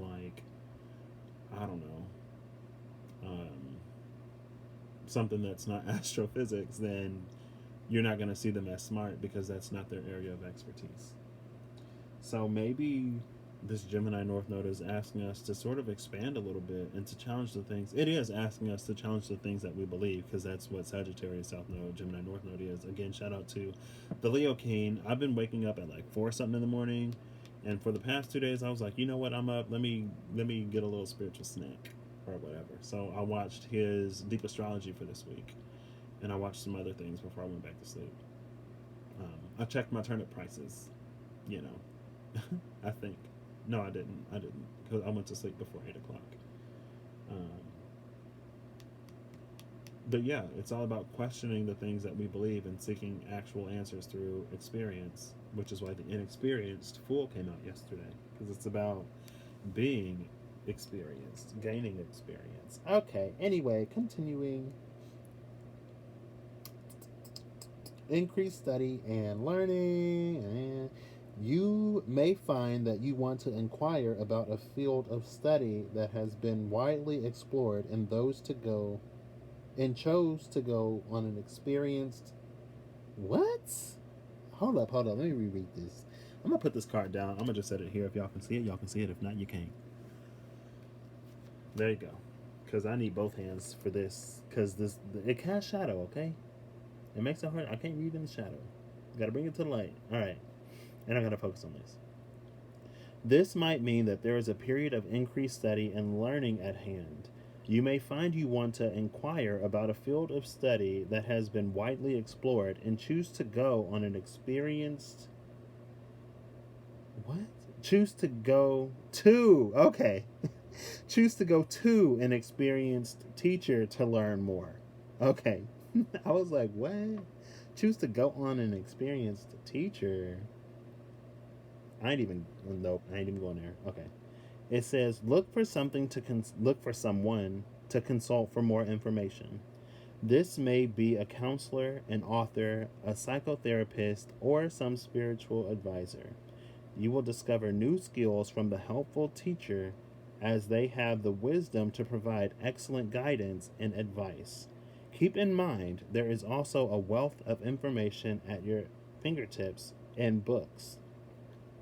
Everything you read fills your head with new information, and you never know when it might have a practical use. That's literally my whole life.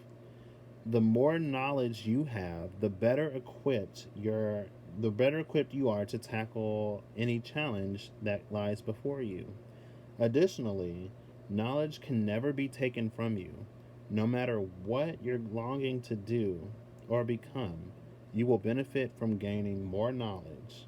Approach this time with great curiosity and an open mind. Great curiosity and an open mind. Literally, Gemini. Right? Gemini North Node. Everybody need to be on it. That's how we can be our best selves. Be more Gemini. Be less crazy, but more Gemini. Be more of the higher aspects of Gemini. Sorry for calling Geminis crazy. I'm a Pisces, so y'all take the flack, and I get to sit back. Hey, y'all take the flack and not just sit on back. I chill back here while y'all take the heat. But Geminis can handle it. I'm a Pisces. I'll cry. Geminis will just switch faces and then switch to the face that don't give up. Oh, bleep. You know what I mean? Okay, let me stop.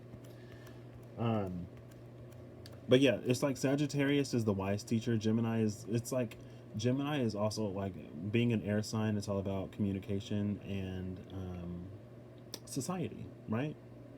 In a way. And Gemini being mutable air, I feel like would know, even though like networking is more of an Aquarius thing. Excuse me, I feel like Gemini, they're so networked and communicated that they know people. And so it's like, who to go to when you need specific information, right? And so that's another thing. I feel like, because you can use the South Node to reach for your North Node. The point is to not get complacent in it. And so it's not to completely abandon faith and completely abandon hope and completely abandon higher pursuits and philosophy and, a more specialized path. But with Gemini, it's to know and to recognize that you don't have to go and reinvent the wheel. Just go to the person who already has a wheel and you can borrow their wheel. Go to the person with the knowledge that you need to do what you want, right? And it's so interesting that this is tied to the energy of fulfillment. Knowledge is power. And maybe again, it's sort of that ultimate taboo type of knowledge and fulfillment though, right? You knowing sort of what works for you. And also when you go to someone else, it's knowing that you don't have to do it all on your own. I feel like Sagittarius, with the freedom that they sort of embody, and just with that Jupiter expansive energy, I feel like it's also kind of sort of the energy of the sage who locks themselves in a tower, whereas Gemini is, the person who goes to school. And so there's an advantage to communal knowledge and an advantage to knowing who does what for you, right?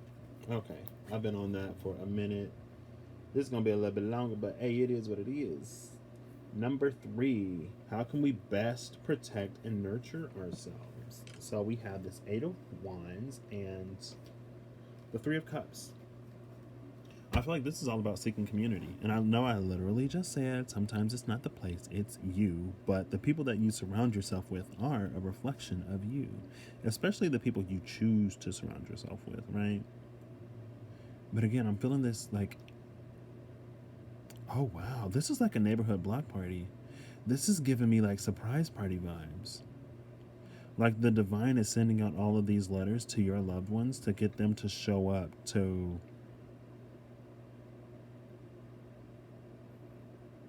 this party. I'm sorry, my ear just did whatever that weird thing is again. Maybe there's this higher channel of information trying to come in, and I'm trying to fight it because this video is already long enough. I'm sorry. I'll comply next time, I promise. Because next time I'll split these up. But it's like they're sending out all of these letters, gathering your best, closest friends together, your greatest supporters, leave the frenemies at home, friends plus only, acquaintances, y'all on thin ice. We don't know about y'all yet. But this is telling me to tell you to seek out like community, like seek out genuine support in this time. We got a lot of planets about to go retrograde. Venus is one of them. Saturn and Jupiter are another two. Pluto is already retrograde, right? And Saturn is in Aquarius.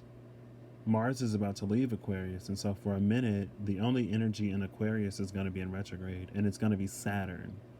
So we may be kind of sort of looking at the people in our environment as like, are you actually like a lover? Are you actually a supporter? Are you actually down like you say you are, or are you like not? We may, especially with Venus going retrograde and with people in lockdown, kind of sort of craving physical touch, maybe also just company in general, like good company. So how you can best protect and nurture yourself is like, look at your environment. And I know I like just say it ain't always about the environment. But it is both. It's you and the environment, because sometimes your environment is a reflection of you.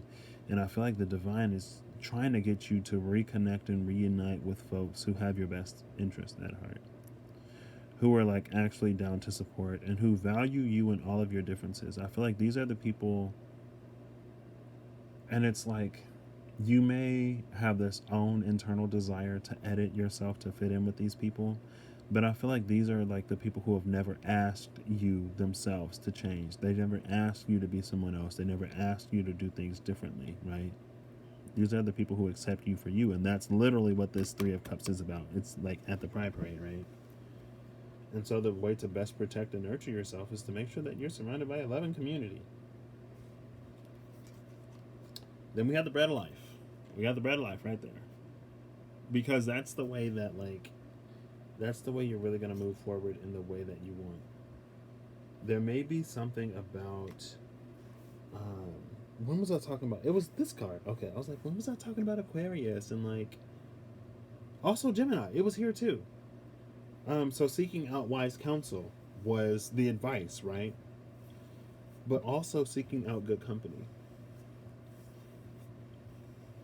And I guess I feel like, I mean, it just popped into my mind to say it, but like, be wary of the people that you're seeking advice from.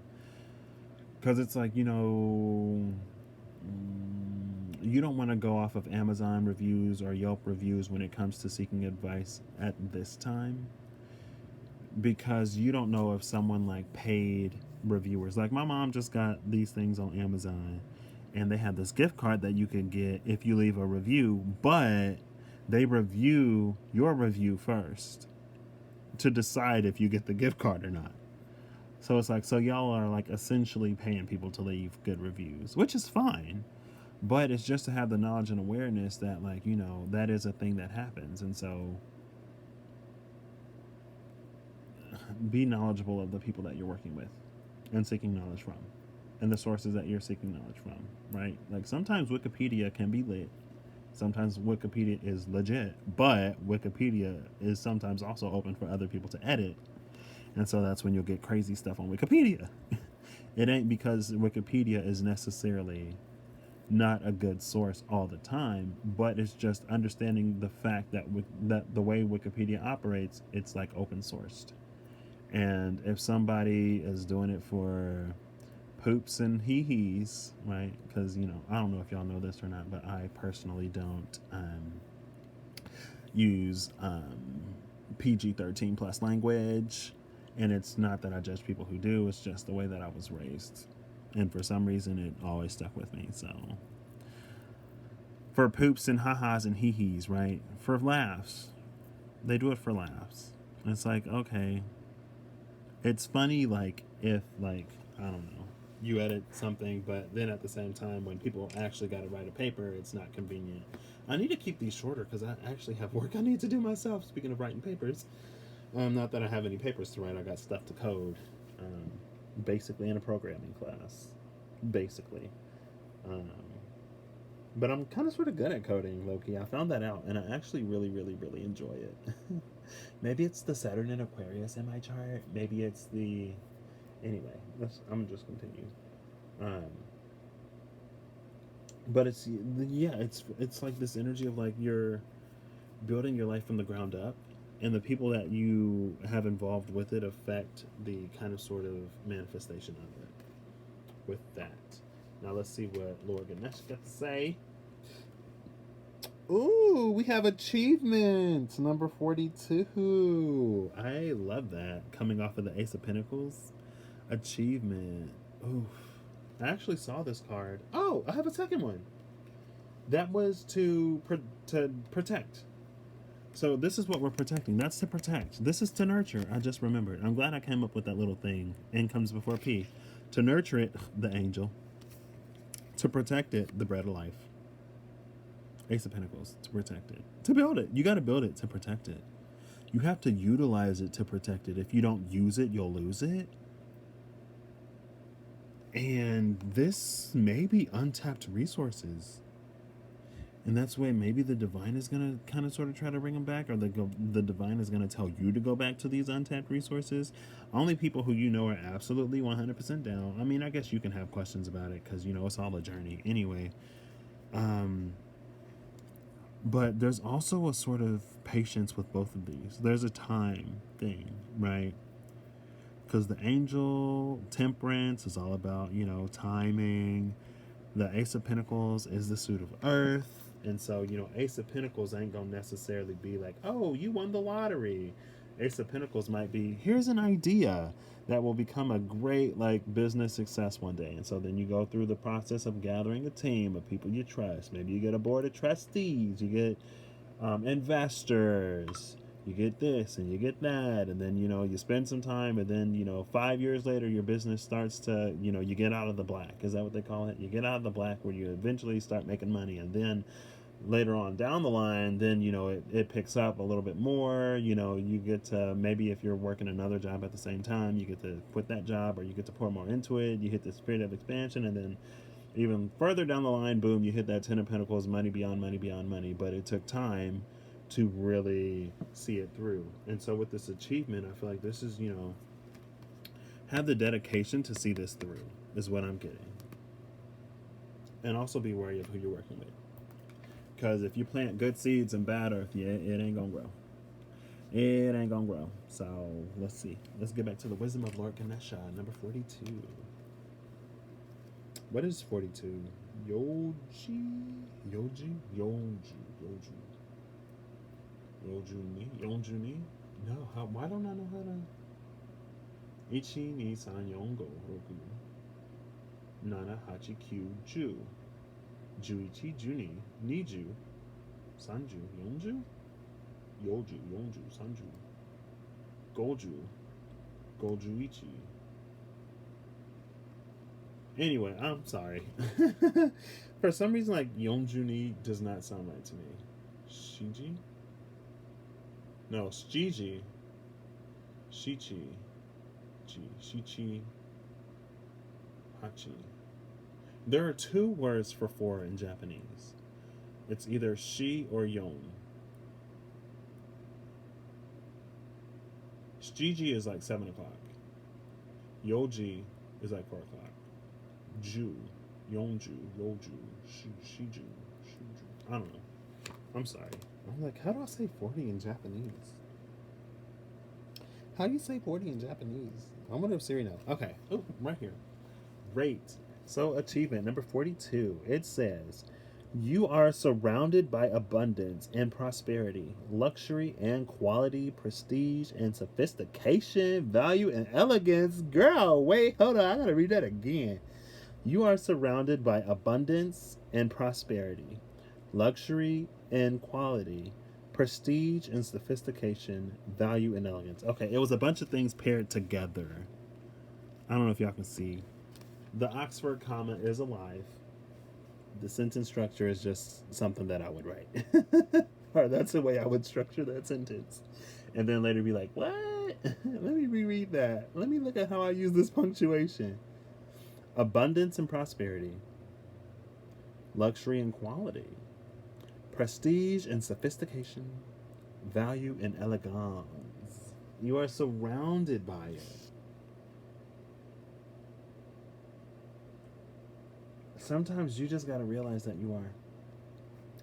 It says, many stories relate that Ganesha has two wives. Siddhi, I don't know what that, if I pronounce these, mispronounce these, I'm sorry, but I'm going to do my best. Many stories relate that Ganesha has two wives, Siddhi, success, and Riddhi, prosperity. The symbolism of these two women indicates that if you walk on the path set by Ganesha, success and prosperity are guaranteed to be always by your side. The search for the search for material success seldom brings with it achievement of spiritual goals. Ganesha wishes you to realize that by actively developing your spirituality and consciously working with the divine, you will experience positive flow on wait. 1 second, y'all. Consciously working with the divine, you will experience positive flow on effects. What is flow on? Is flow on a word? Okay, I'm gonna just read it as it is and not try to correct this in my brain because I'm getting lost. And if it's a typo, it's a typo. Shoot. So I'm gonna read this one more time, y'all. Ganesha wishes you to realize that by actively developing your spirituality and consciously working with the divine, you will experience positive flow on effects in all areas. You will experience positive flow on effects in all areas of your existence. I don't know what that on is. What is flow on? I'm sorry. It's bringing Freon to mind. And my freezer is so... I got this mini fridge back here from college. And the freezer is like hyperactive. Like it is so cold. I set my tea in there for 2 seconds and it came out ice cubes, figuratively, of course. But sometimes when I open the freezer and close the freezer, I can't even open the refrigerator because that, I don't know, it's like sealed so tight from the coldness of the freezer. I don't know. I gotta defrost my freezer. If you got something that's been, like you've had it in the freezer, it ain't even on the back burner no more. This is like when the lockdown started, like you bought like 15 gallons of milk. Excuse me, so now you got milk for days, but all you got to do is take the milk out of the freezer and let it thaw. Or if you stocked up on meat, you got to take the meat out of the freezer and let it thaw. I feel like something that you've sort of had aside, maybe you had yourself on ice. Your abundance has been on ice. Your abundance has been on ice. Your success and your prosperity has been on ice while you kind of sort of work through some other stuff. It's time to take that abundance out of the freezer and it's time to let it thaw out, right? And while it's thawing out, maybe it's been thawing out. Maybe it's like you took it out of the freezer in January and now it's been thawing out. And it's like as it comes to spring, then it's going to begin to bloom and blossom. It's already thawing. It's already out of the freezer. That's why it's starting to turn now. You had it on pause. Okay. If it resonates. If not, then, I don't know. So, when you stay connected to your spiritual nature, you have a more serene mind. Develop an accepting perception of yourself. Develop an accepting perception of yourself. This attitude will help your heart open to spiritual matters. A high level of self-mastery coupled with a high ethical practice will increase the likelihood of enjoying material success. As more people discover the rewards of a more dynamic and fulfilling spiritual life, interesting, this is coming after fulfillment, this success will become the norm in society and not an exception for a few eccentric individuals. The more relationships among human beings develop into true kinship, the more humanity can achieve beyond the present limits of knowledge and material measures of success. Become... Oh, this is a 2-pager. Some of these are only 1 page, y'all. This is a 2-pager. Become... Ooh, girl, can I read it? What are we becoming? Become part of a brotherhood governed by love, working toward building a happier, more loving, and productive global society. Girl, I actually love this. This is how we protect and nurture ourselves, by being loving. It's like the best offense is a good defense, and the best defense is being grounded within yourself. The best defense is, it's like the best offense is a good defense, and the best defense is a healthy spirituality, because like your crew, your faith can protect you. Like I say so many times, it's like what's for you cannot be taken from you, but it can be forfeit. And so sometimes it's like, you allow your belief in boogeymen, and allow your belief in things outside of yourself to take things from you, but in reality they're not taking anything from you, they're just getting you to forfeit it, because it can't be taken. Like that's just, it's just not how it works. But you can convince somebody else to give it up, right? It's like whenever you watch a TV show of like, or a movie of like, there's this one character and they have this power, but the villain can't come in and take the power. The villain can only convince that person to give up their power. So it's like they spend half a season uncovering their hidden identity, and then they spend the next few episodes trying to get to them, and then their mom or whoever they love gets kidnapped in one episode, and then in the next episode the villain has the person that person cares for, and they tell them, if you don't give up your power, I'm going to do something bad to this person, and then they give up the power, right? Because they can't take it. Excuse me. Or it's like holding someone ransom, right? And again, it's through somebody that you love, that you care for. It's like they take somebody that you love or you care for, and they make a demand of your abundance, they make a demand of your wealth, they make a demand of your money, and you give it up because you realize that your source of abundance isn't the money that you've accumulated. Your source of abundance is that connection that you have, is that love that you have. And as long as you have that love, like the money it'll come back. And I think maybe that's one thing that's shaking so many people up right now, is because without that job, without that money, again, their sense of self, their identity is being shaken, because money and status and success was what held so much of their identity. But it's like people are kind of sort of realizing how empty it all is. Or they're realizing how much they depend on it to feel something within themselves. And like I keep saying, the ultimate taboo is like having a solid sense of self-worth. And that's one aspect on a very, very, very deep level that this full moon is bringing us, especially right before Venus retrograde, Saturn, Jupiter retrograde, Pluto is retrograde, everything in Capricorn, the stuff in Aquarius being sort of society, Neptune in Pisces, sextiling, um, sextiling. Neptune in Pisces is sextiling the sun in Taurus, and it's trining the full moon. Yeah, I was like, I know it's not sextiling the moon. It's trining the moon, sextiling the sun. Positive aspects to both. But Neptune brings such a high dose of fantasy that in the wrong hands, or to the untrained mind, it can lead someone to madness and to delusion. But in the right hands, in the right way, it can lead someone to accomplish their dreams.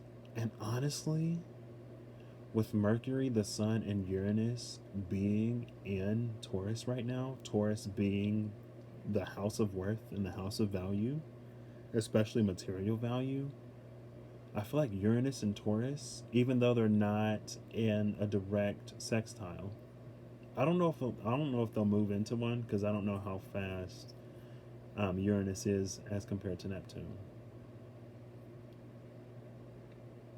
Us 9 pies. Neptune is further out than Uranus. So if Uranus is quicker, it may come into a more direct sextile. But there's this very, very, very loose, like an extremely loose sextile just means that we have to reach for that energy. Like we have to like push that together, right? I don't know how you can work with the stars, but I believe you can work with the stars beyond just the stars working on you. That's kind of sort of something up. It kind of came to me. I don't know how to do it yet. I guess I'll be working on it. I don't know. Like Lord Ganesha just said, maybe that's one of my spiritual achievements to bring in some of this abundance. And I need to wrap this up because I got stuff I need to do.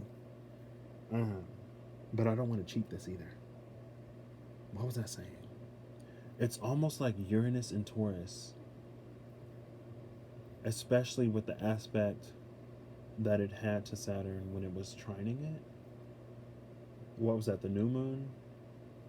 It was squaring it. It was squaring it, not trining it, sorry. With the square that it had to Saturn,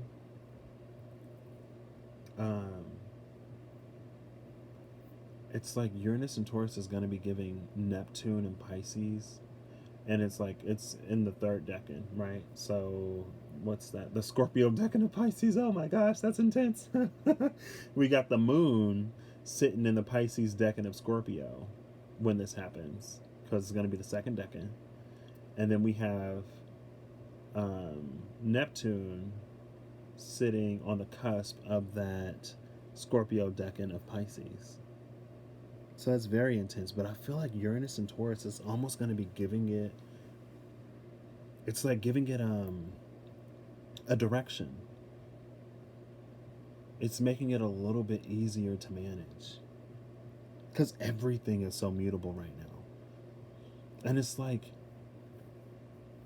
I've had so many windows of opportunity expanded because of what's happening right now in an extremely tragic way. But in a beautiful way, or in a way that even amidst the tragedy, beautiful things can happen. Like this program that I've been ignoring this whole time, the day after I saw that I missed the opportunity, they extend the deadline to the 31st, to the end of the month, because of what's going on right now. It's like, people aren't collecting on money because of what's going on right now. Other things, just things, it's like things are slowing down to give people an opportunity to get on it. And opportunity has been like, even though things are as dark and as tragic as they are, opportunity is something that's being expanded and extended to folks. And if you're in spiritual alignment, you can have opportunities sort of granted to you in ways as well. But I love that sitting on achievement, it's all about the spirituality instead of the physicality. And I love that it said as more and more and more people come into that, it's going to become the norm. This is how we shift and balance the scales. I mean, this is literally what everybody who's like, we're light workers and we're star seeds and we've come to like raise the collective vibration and do this and do that. Like, this is kind of sort of what it looks like in a way. But it's going to require you to actually, like show up and be all of that.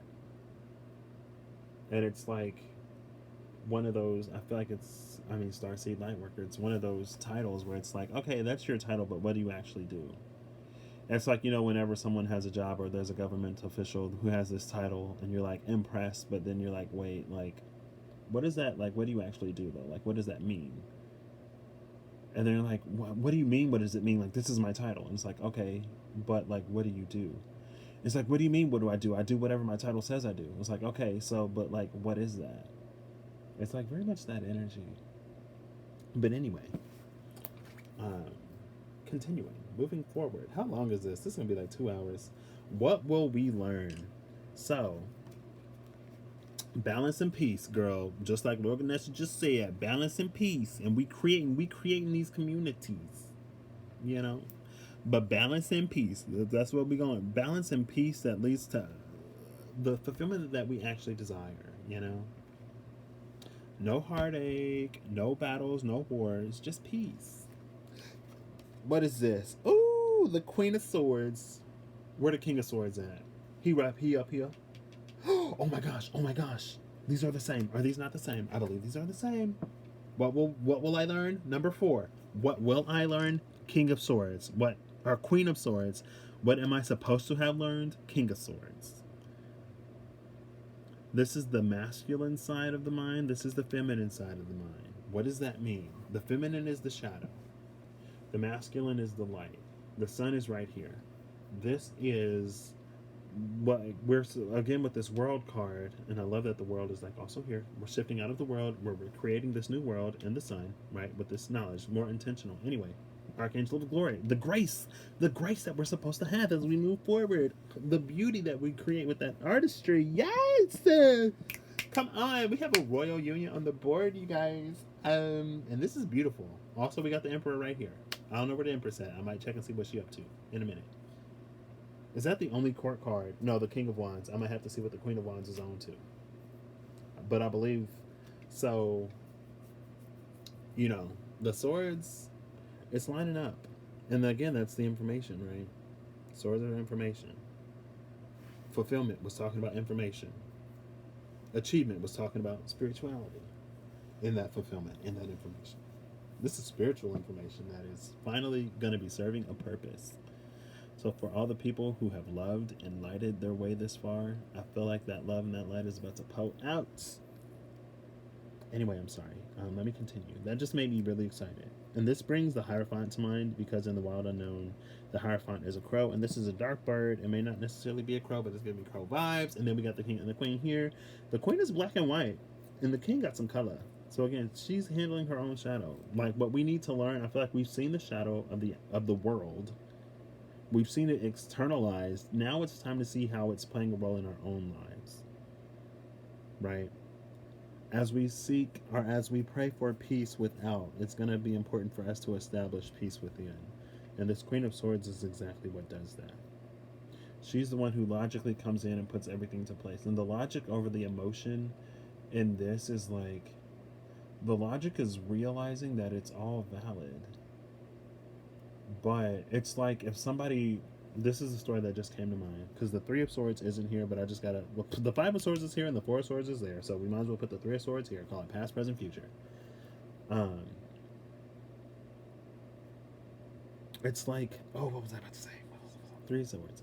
With the Three of Swords, it's realizing with this Queen of Swords, and especially when it comes to shadow, and I feel like I briefly said something about like, when you heal and accept your shadow, you can accept the shadows of other people as they are. And so it leads to this just like acceptance of the person once your shadow is healed, because your shadow doesn't have to play out through other people's shadow to get you to notice it, because the shadow in some ways is the part of ourselves that we leave neglected. And so since we don't see it within ourselves, we have to project it onto someone else in order for it to feel some kind of attention and acceptance from us, right? It's like the child that misbehaves, because the only time you give it attention is when it's like when you're in a space to like punish and or criticize or talk down to that child. And so then, you know, who's to say what that psychologically leads to in the future of that person? Whenever they want attention from someone, now they have to act out. Now they have to do something drastic, right?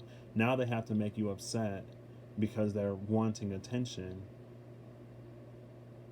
But I feel like once you come into the realization of that, and once you balance out your own internal light and shadow,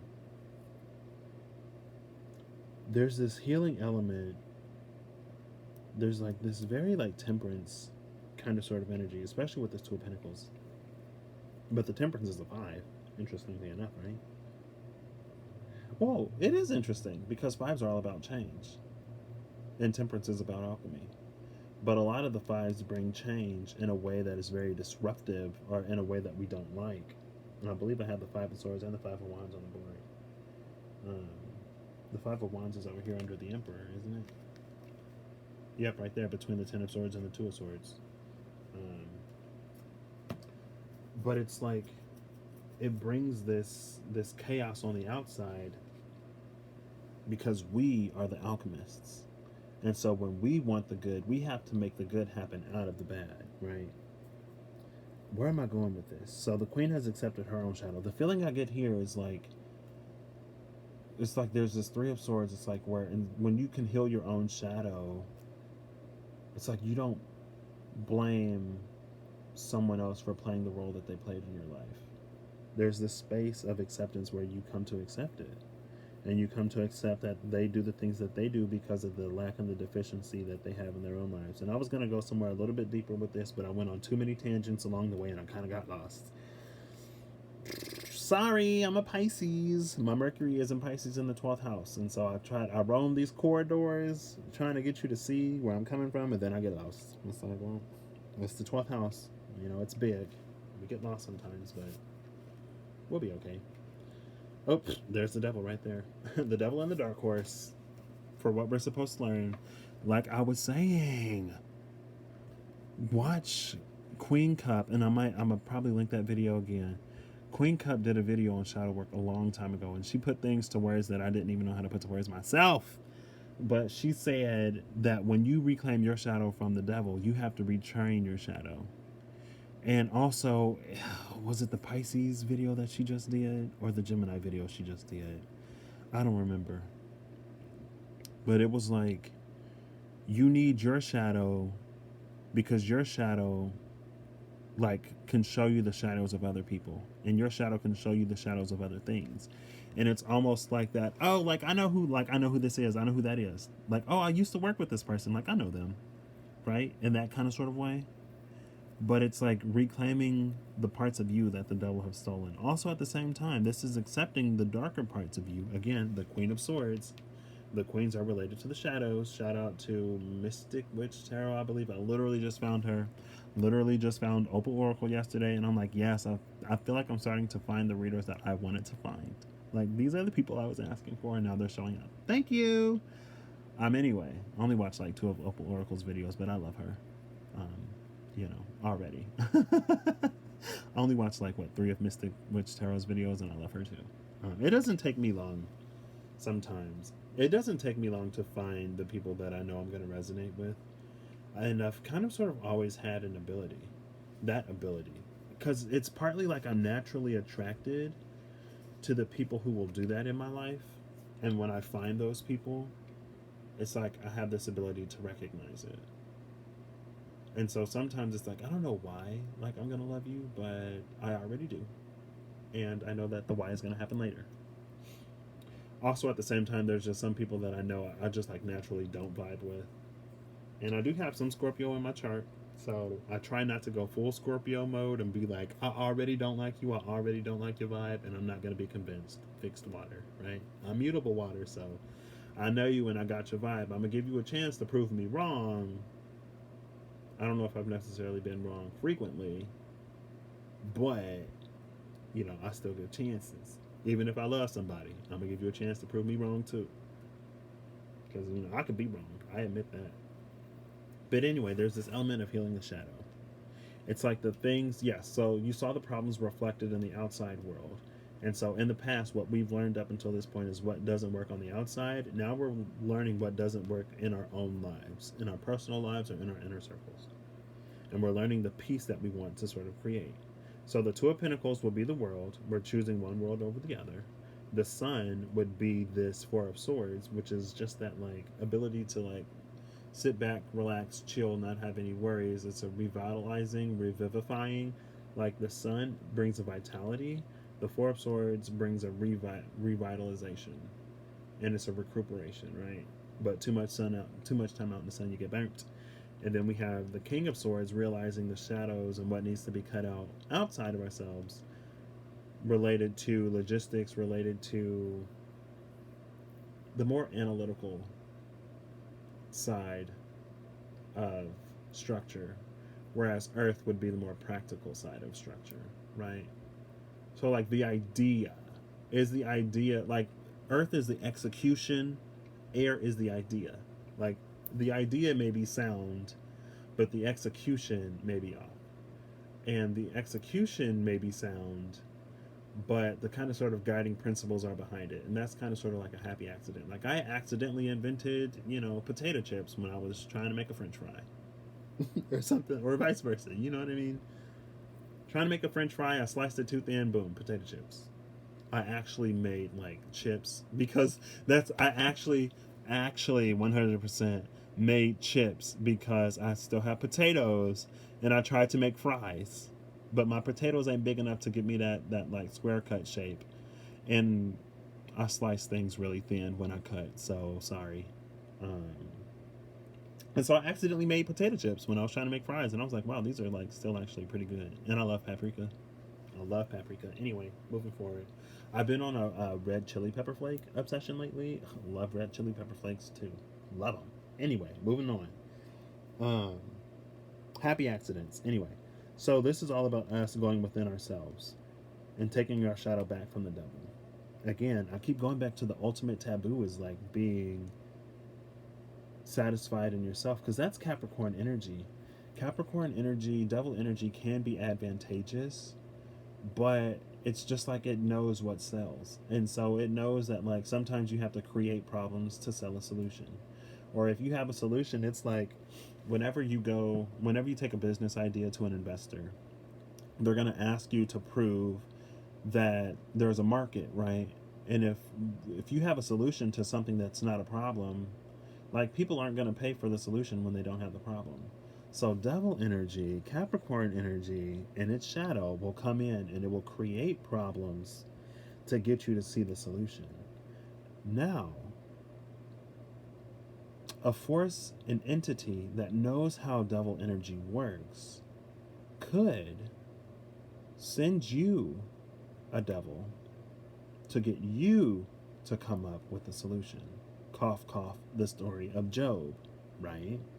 In a way. And that's the power, that's this dark horse, you claiming victory in this night over this devil. But it's almost like, and again, it's like the child that acts out because it wants attention. And that's the only way it's gotten attention. And it's coming out of that, like, you don't even have to act out yourself. You don't have to do something drastic to get your own attention. You can just be like, hey, I need to take a step back and I need to just like reconnect, ground center within myself. I need to show myself that I love me right now.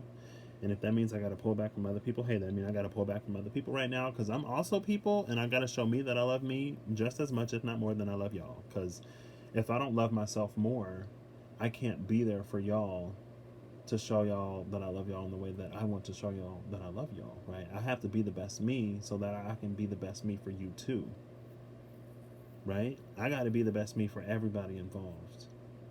Because if I'm not 100%, I'm not going to give you all that I know that I can give you, and then I'm gonna feel bad for cheating you, or I'm gonna feel bad for not being able to give more. When it's like, well, I gotta get more to be able to give more, and that's kind of sort of one of the spaces or approaches that I've had to adapt myself. Interestingly enough, and I feel like a lot of my abundance coming in is going to be to bless other people, but I'm also the type of person that really loves doing that for other people.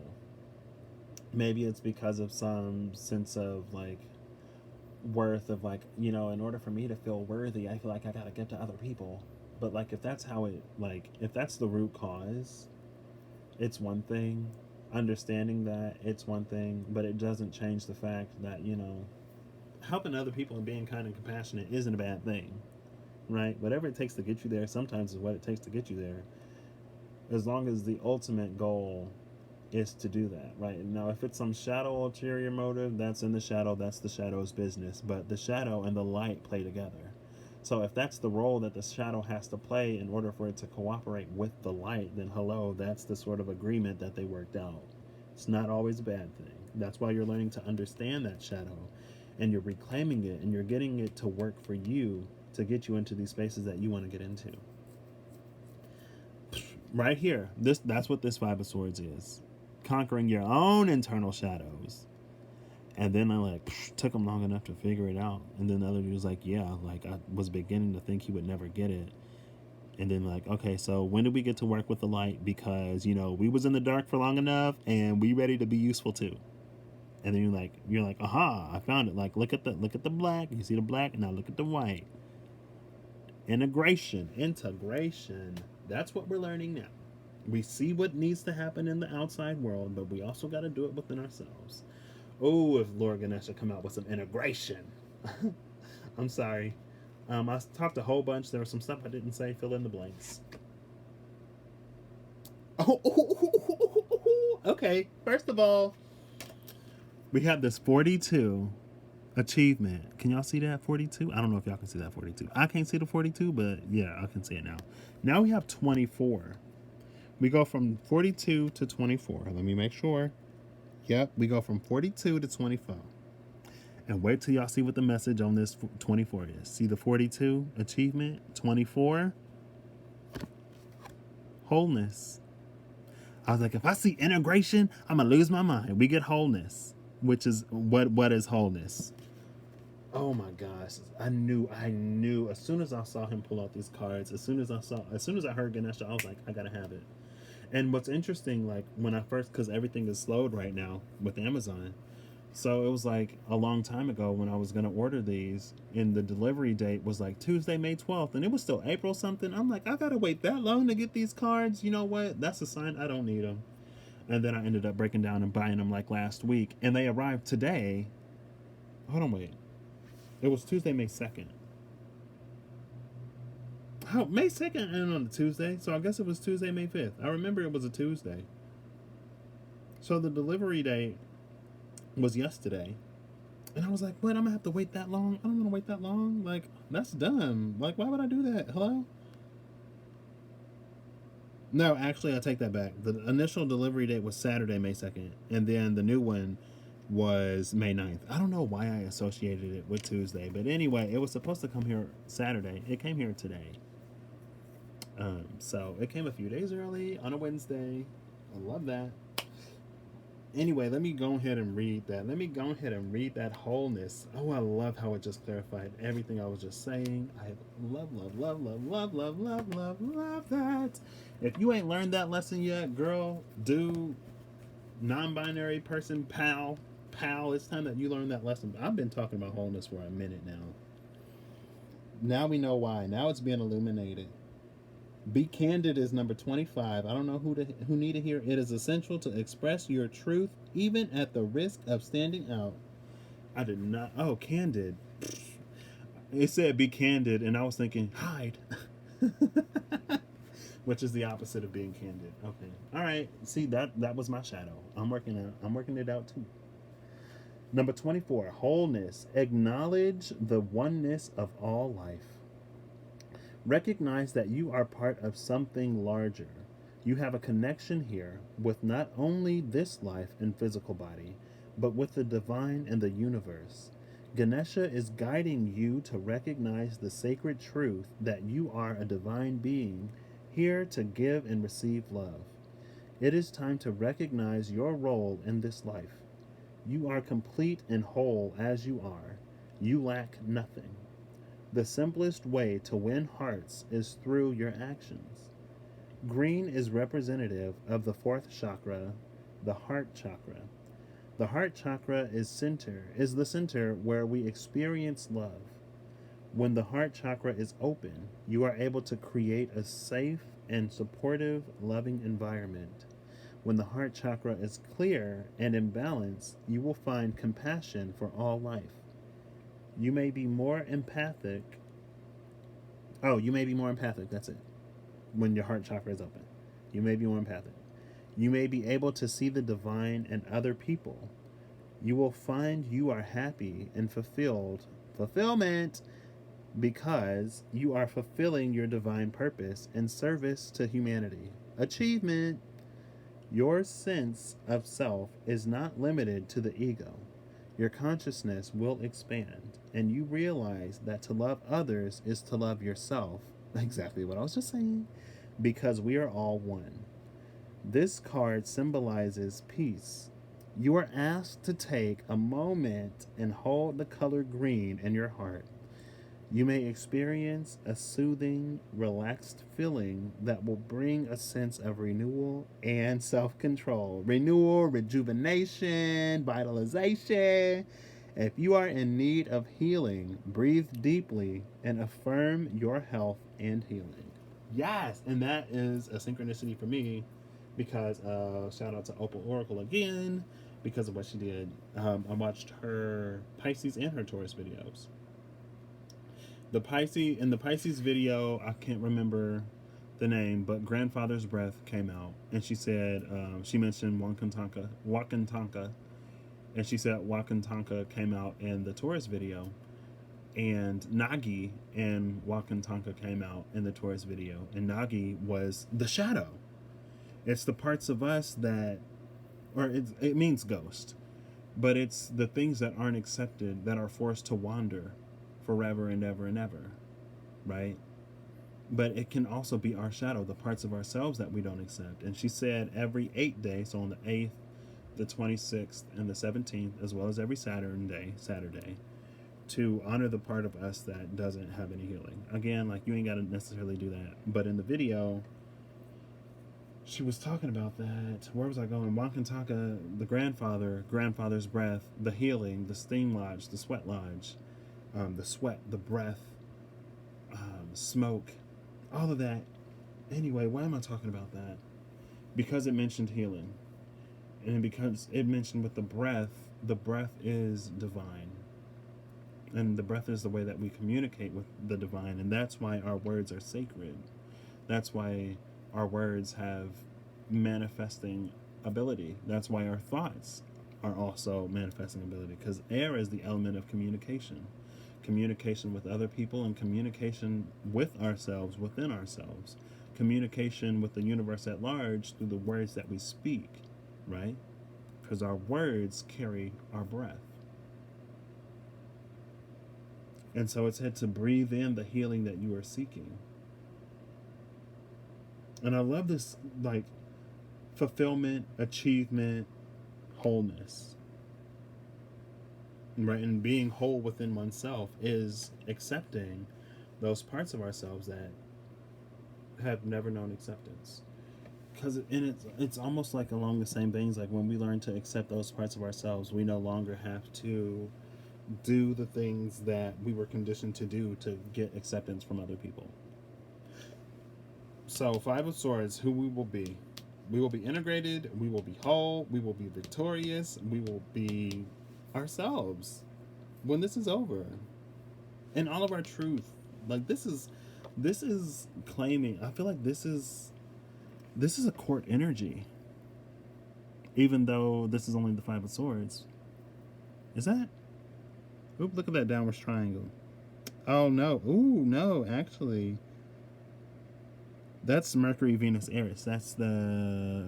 Y'all see that? Where is it? Where it? There it is. Mercury, Venus, Eris. Also, I believe the transgender or gender nonconforming, because all the genders are represented there. And then you can't see it, but you see the plus and the tail on the, like both male and female. Anyway. This is a court energy. And it just came to me today, like, the aces and the court cards are the same. But the court cards are what we do with those aces.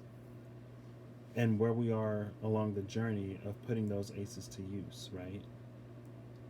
And so with this Five of Swords, I feel like, and again it said, oh no, that was the entry for Be Candid, 25, and then the Five of Swords right here.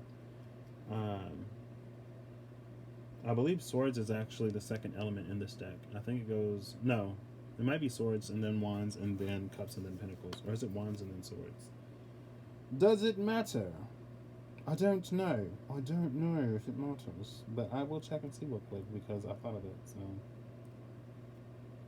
let's see.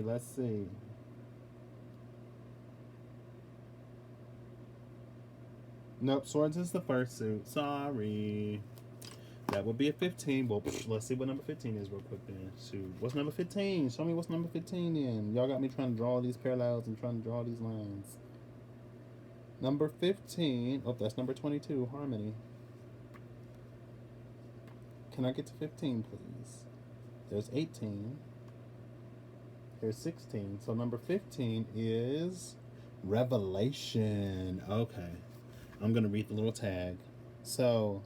get ready for key changes in your external and internal worlds. And I said 15 because it's the 5th card of the first suit. First suit being the Swords in this deck, where the 25 gave Be Candid. So it's resolution and Be Candid. It's like, be ready for everything to change and stand firmly in that change, no matter if you stand out among the crowd, even if you got to shout out loud. Backed by the Three of Cups, the Kindred. And what did this, was it the fulfillment card that talked about or no, maybe it was achievement. Because I remember talking about building a community here, and then I think it kind of sort of came out in the achievement card, but I didn't talk about it. But somebody mentioned the word kindred. I think it was this card.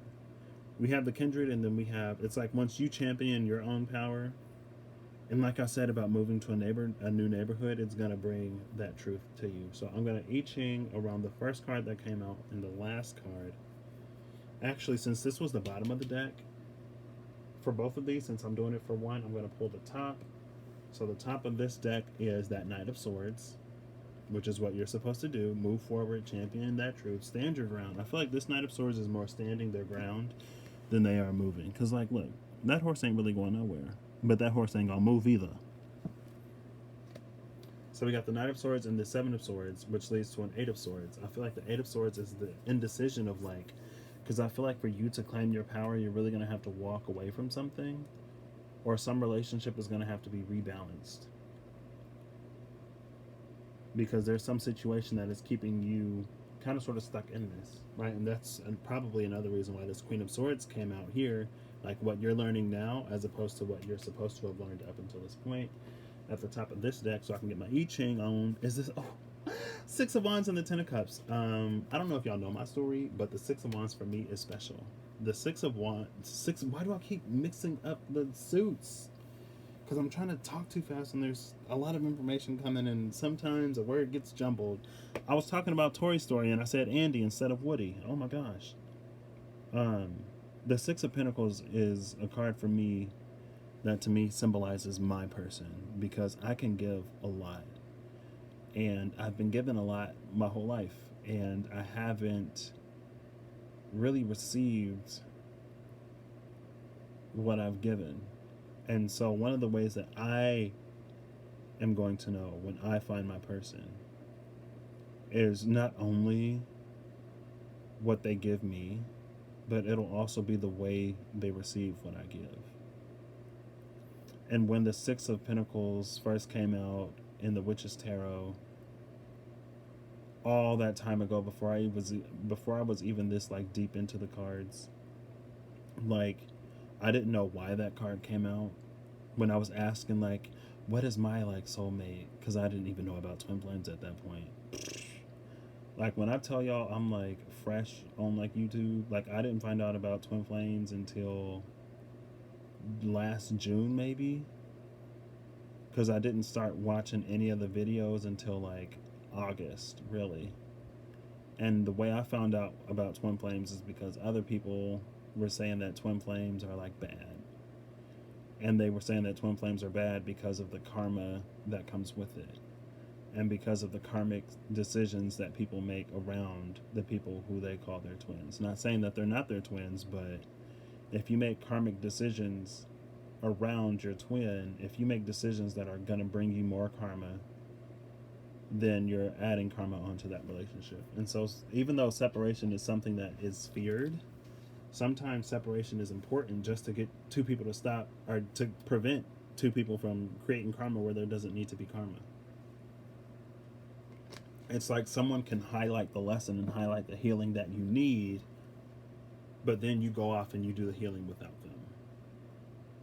Anyway, that was my first introduction to the twin flame sort of dynamic. And so I came in with a perception about it, but then when I thought about it, even before I had like watched a reading really, or even before I had really found anybody in my life who I would even put in that space of a twin flame, excuse me, when I thought about it, the concept of it to me it made sense in some ways, but in the way that it was like packaged, prepared, and sold. 444. It was 443 and it said 444. Right as I said that. It was 222. I showed y'all 222. 2 hours and 22 minutes? Really? Oh my gosh, this is so long. I am not even going to apologize. I was about to, but I'm not. I'm learning. Let me check on this I Ching though real quick. So I'm going to do the I Ching around the Six of Pentacles and the Ten of Cups. And I'm going to do the Six of Pentacles as the upper trigram and the Ten of Chalices as the bottom trigram. even though I kind of sort of did it backwards, but it's fine. But it kind of sort of resonated to me on some level of like, it makes sense, but the way that people are going about it, something like there's some disconnect somewhere.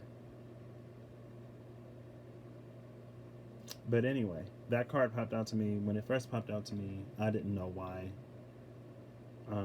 I actually had a dream a few nights ago. I had a series of dreams, and I was seeing the same person in my dreams like every night. Sometimes multiple times a night because I've been waking up super early and trying to get more sleep. And the way that I've been feeling in those dreams, at first I didn't get it, and at first I didn't understand. But then I thought about it, and I was like, in those dreams with that person, I feel things that I've never felt in my life. And I've never been able to really feel or find security in anybody else. And that's one reason why I am as shut off as I am. I can talk about a lot of stuff, but I'm not always the most vulnerable person, because the things that I'm actively going through and the things that I'm actively processing and working through, I don't talk about that with people because there's nobody that I really trust to handle me when I'm in that vulnerable space the way that I would prefer to be handled. There's a certain amount of stability that I've kind of sort of always had. And I think, I mean, one thing that I could contribute it to is like I'm a Taurus moon and rising. And so a Taurus is a very stable sign, and my moon is in my first house. And so all of that stability is like kind of sort of who I am, right? And even though I have like, Pisces sun and a lot of water energy in my chart and other placements and stuff, like I do still feel all of that, but on the outside, I don't necessarily show it, right? Um, but I kind of sort of just realized that I don't really have anybody in my life who I completely 100% trust to be there for me when I really need somebody to be there. And I've never really had somebody like that. And that's why I mean, one of the benefits is that I've gotten pretty good at, like, analyzing, breaking down, healing. Sometimes, I mean, early in my life, it was mostly ignoring, but I knew why I was ignoring the things that I was ignoring, and I knew how it was affecting me as I was doing it. Um, and in the dreams, that's something that I felt with that person. And I literally, like, I've always known that I'm not extremely vulnerable, and I've always known why. But I kind of forgot how I feel like I've been a lot more vulnerable in the past few months. And I didn't even realize that I dropped a lot of that vulnerability. And there's a lot of things that I've been scared. I've been absolutely terrified in the past few months, and I've been extremely, like, so far out of my comfort zone. And I don't even, like, how many months is a few months, because that's been basically since like October. And that's what, 6 months, because that would have been like what, Scorpio season, and now we're in Libra season. Libra, now we're in Taurus season. Scorpio and Taurus opposed, so that's at least what, 6 to 7 months, maybe 6.5 months, um, that I've been just like so completely far outside of my comfort zone. And there have been moments where I've been like absolutely terrified, and I keep moving forward, and I feel like sometimes my momentum and my movement betrays all of the hesitation that I actually feel. But one of the things that has been granted to me, especially in 2019, was the trust that I have. And then it's like, I don't know, I've been able to be strong, and I've been able to embody that strength energy without, I mean, it was kind of sort of a luxury of being strong without having to be asked to be. And that's one reason why I don't regret like giving out all of the energy that I gave out, especially in the past. But it's because like I don't know. I mean, there's a strength in compassion, and there's strength in love. Um, and so I guess I just kind of sort of happened upon it without really putting too much thought into it. I don't know why I'm waxing into all of this. Well, we got a waxing gibbous moon going into a full moon. The moon's already in Scorpio, so hey, it's already in Scorpio. But I guess these are also some of the deep sort of realizations with self that are possible, right? The ultimate taboo, as I keep calling it for some reason. Um, but I've found my space. I found myself in a place to depend a little bit more on some folks in my life than I ever have, and I found myself being more vulnerable than I ever have, and yeah, that's one thing that I have found myself curious of in the past of like, because some of the folks that I'm closest to right now, interestingly enough, are people who are like brand new in my life, and I say brand new because, um, in my mind, like if we ain't known each other for like 7 years, then like you're brand new. and I was talking to my mom the other day, and she was like, "It takes you like so long to make friends." I was like, "What are you talking about? I make friends all the time." My Sagittarian friend. I was like, "She's one of my best friends," and she was like, "Patrick, like when did you meet her?" I was like, 8 to 9 years ago. And then I realized I was like, "Wow, I am actually like really, really, really slow to make close friends," but I've found close friends that I mean I've known for not even a year. So again, I've been in this just constant space of like, who am I? And I'm not questioning it as I go along. I am wondering and asking myself, but it's something that I've also learned to accept as it's been happening.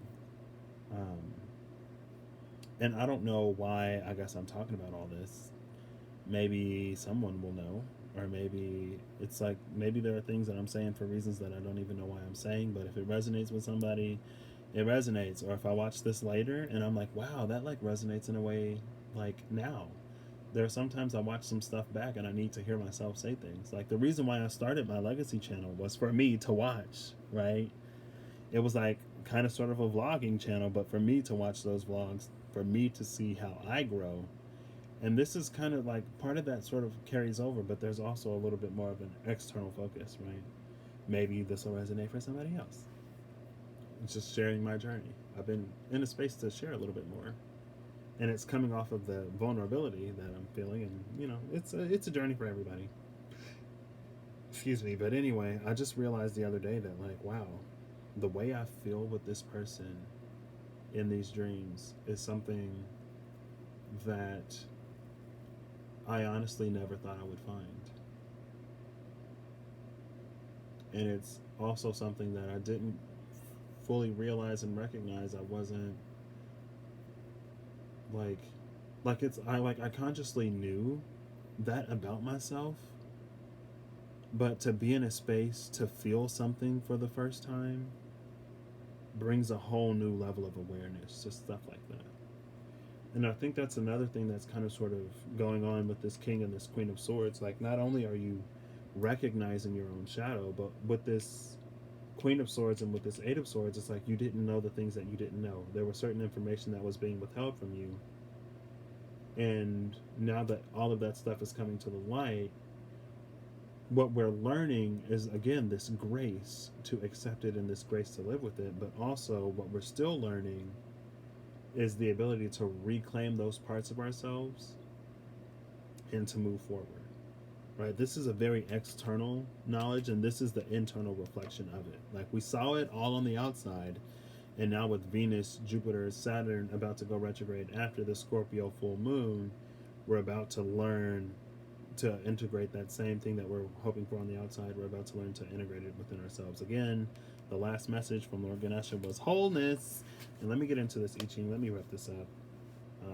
But that's why the Six of Pentacles means to me what it means to me, and that's what I guess Venus stationing and about to go retrograde has been sort of illuminating to me. And again, I feel like that's kind of sort of the ability of the Scorpio full moon, beyond just like, everyone being a little more frisky, or everyone looking to go back to a past relationship and to, hook up and do this and to do that. Like there's also like more subtle things that play out. Or maybe it's just the way I'm feeling it. I don't know. Take it as it resonates. So I'm looking for the Ten of Chalices. Ten of Chalices is the wind, and the Six of Orbs is the mountain. Is the mountain. So we have the mountain over wind, and I've gotten the mountain over wind before, I believe, and I've also gotten wind over the mountain. I was like, mountain over wind. What does that mean? How is there a mountain on top of the wind? Ooh, I have actually. I don't think I've gotten this.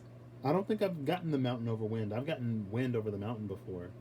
I've never gotten the mountain over wind. Yeah, because wind over the mountain is steadfast.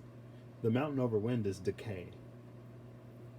But, that makes sense for everything that we're going through. It's like old foundations are rotting, and we need to gut these buildings, and we need to renovate and remodel and modernize. Decay and an opportunity for reparations. This is goo.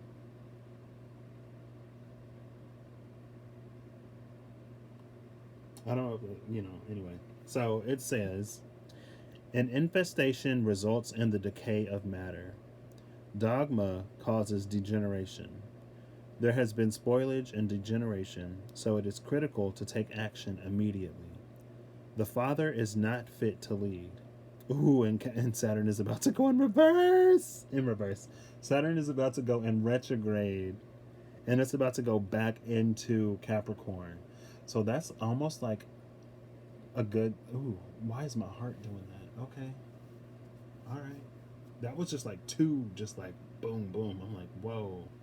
But it was like a pain boom, boom, not like a good boom, boom. Oh. Okay, well. Send them love and light and healing and keep it moving. I'm sorry. I hate to say it like that, but I mean, I reached the space where it's like, I now know that I have to do what I have to do. And I now know that to continue to fight it is to delay what needs to happen. And I now accept the things that... I now accept things as they are. And, like I said, I feel like... And it's not that who I am in these videos. It's not that, like, I'm playing a character or I'm, like, trying to play this, like, holier than thou. Like, even though I don't claim to be a light worker, I don't claim to be psychic, I don't claim to be a lot of stuff. Like, who I actually am and who, like, the stories that I tell and the person that I play in the video, like, this is me. Like, this is actually me. And this is, like, I don't have any Virgo in my chart, but I am... Like, you have the Hermit and the Hangman, right? The Hermit is Virgo, the Hangman is Neptune, is Pisces.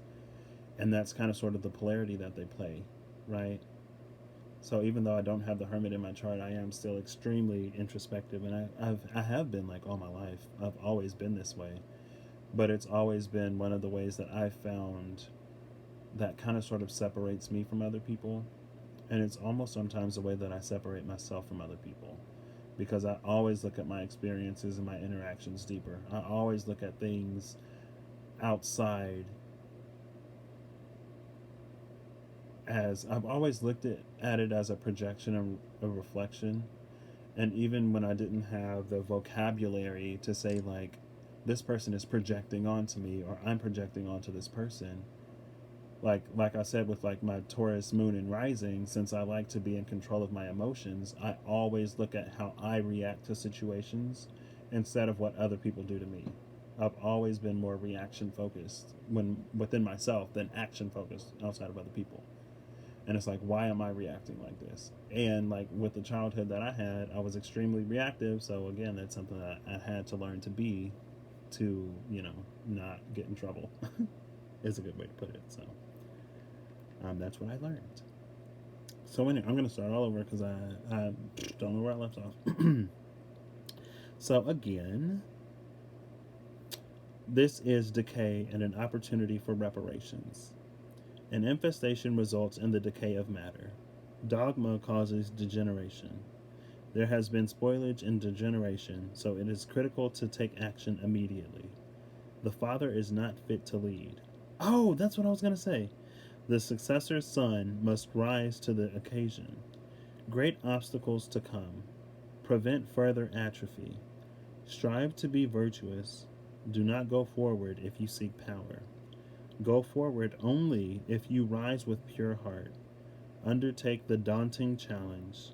For the critical timing of events, look to Jupiter, the spring season, and the midnight hours.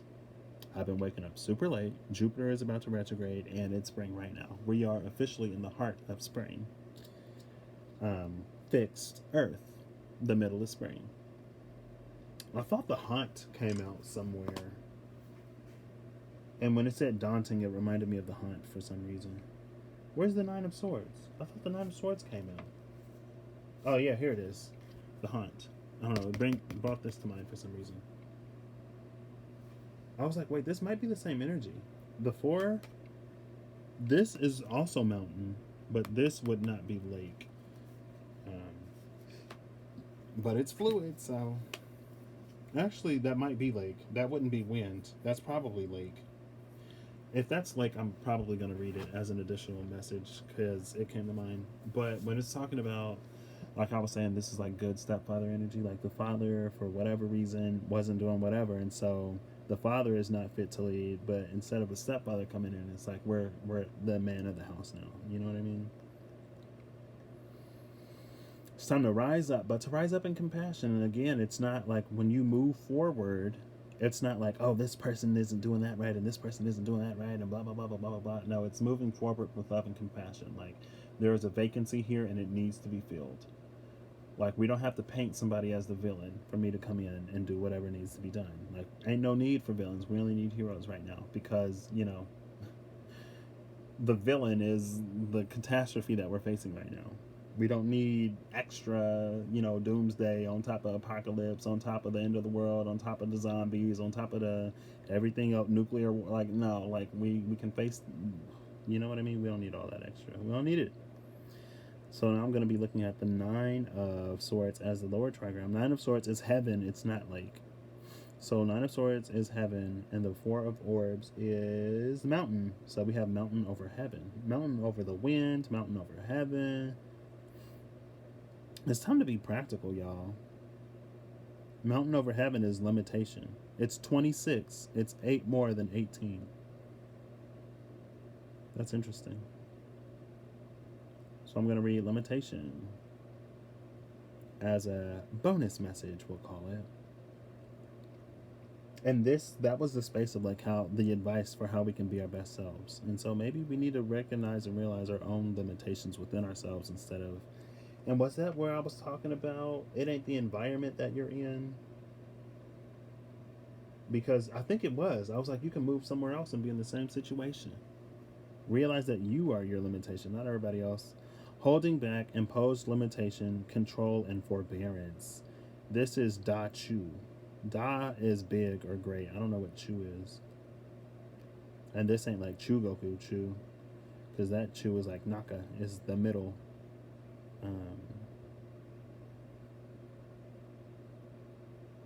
Okay, yeah, this is it. You hold great power and potential, but restraints are necessary to temper that power and keep it under control. That's exactly what I was saying here. When I was like, there's some force or entity that knows how that double energy works, and to get you to come into what you need to come into, it had to create this obstacle for you to claim the lesson. Okay. Under control. Officers of the nation should not accept offers. I've had this before. Because I remember this line right here. You hold great power and potential, but restraints are necessary to temper that power and keep it under control. Officers of the nation should not accept offers of benefit from their nation. Decline enrichment from those you are serving. If you forbear from accepting rewards or compensation for your service to the public, then your forbearance will bring you even greater prosperity than those offered rewards. an auspicious omen for great undertakings, advantageous for you to proceed on your endeavor. And that's, I remember, because I was talking about, like, if you call yourself a light worker right now, and we're in this time of darkness, you know, if you can, consider offering your services for free or at a reduced price, right? Like, if you needed to get by, then, you know, keep charging full price, whatever. But, you know, while folks are hurting, if you can serve to be a little bit less advantageous right now, then do that. And it would only be advantageous because, again, if you're not hurting for it, then it's like, you know, when people are in need of your service, then provide it. It's just like, you know, with all of this, it's just like our healthcare system, right? With this pandemic going around, it shouldn't be, well, you know, the folks who can't afford to go to the hospital, like, don't go to the hospital. We should be covering those folks because, you know, the folks who can't afford to get tested, the folks who can't afford to go to the hospital won't, and then they'll just be spreading it, right? It helps all of us when we care for those people who are affected. And that's kind of sort of that energy, right? Especially when you're talking about raising the collective vibration and stuff like that. And like, it's my job to come down here and to raise the vibration. Well, okay, well, the people who need, you know, your service the most, the people who need that raising the most that you can raise, like this is like what you came down here to do. So like, this is how you raise the vibration, right? By helping other people heal. Like, also by being a part of the collective and raising your own, but also in helping other people heal. So wherever you can be kind, be kind. Wherever you can be compassionate, but it's also not to put yourself out for the sake of other people again. And actually, I'm gonna do all of this. Well, you can click off here if you want. I know the length of these videos may be intimidating sometimes. Oop, there's the Joyous One and the Eminence. Just because you're getting this Ten of Pentacles does not mean that you have to put yourself out. Just because you're getting the Ten of Cups, sorry. I keep switching suits. Alright, I'm just going to be looking for a final message. There it is. Oop, the Initiate. It's time to begin. Bottom of the deck, the Conservator. This is the Four of Pentacles. The Conservator is a protector, is a guardian. Right?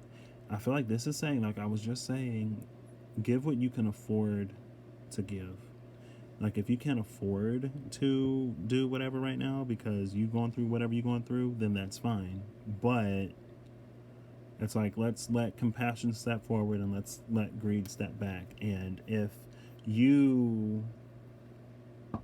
I don't even have to go that far into it. Because, I mean, ain't nobody really over here anyway.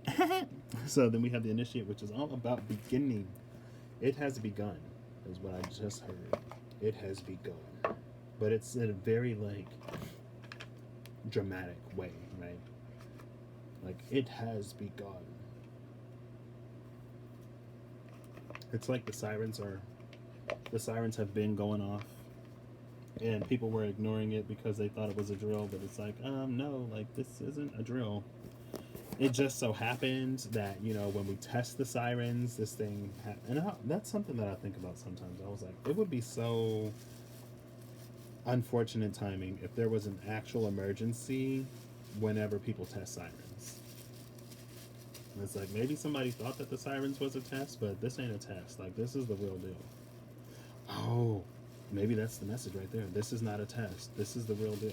Like, don't look at this like, oh, it's another test, and, you know, if I don't pass this test, then it'll come back around, because it's like, yeah, it is, but also it's not. Like, you're being evaluated right now.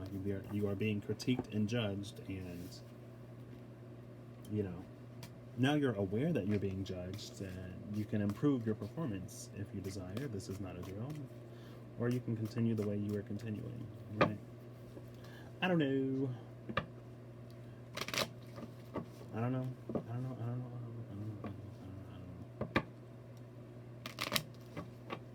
Shouldn't I be so open? I mean, you know what I mean? Hello. That's what that song is. Hello by Erykah Badu and somebody else.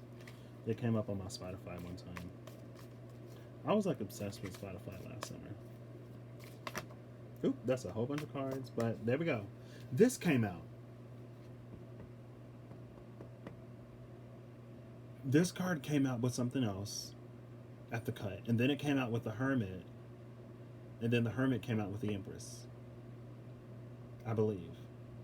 And I was like, oh, so like someone's going inside with this in the hermit. I was like, wow, someone's going inside and really doing all of this, and then they're going to become the Empress afterwards.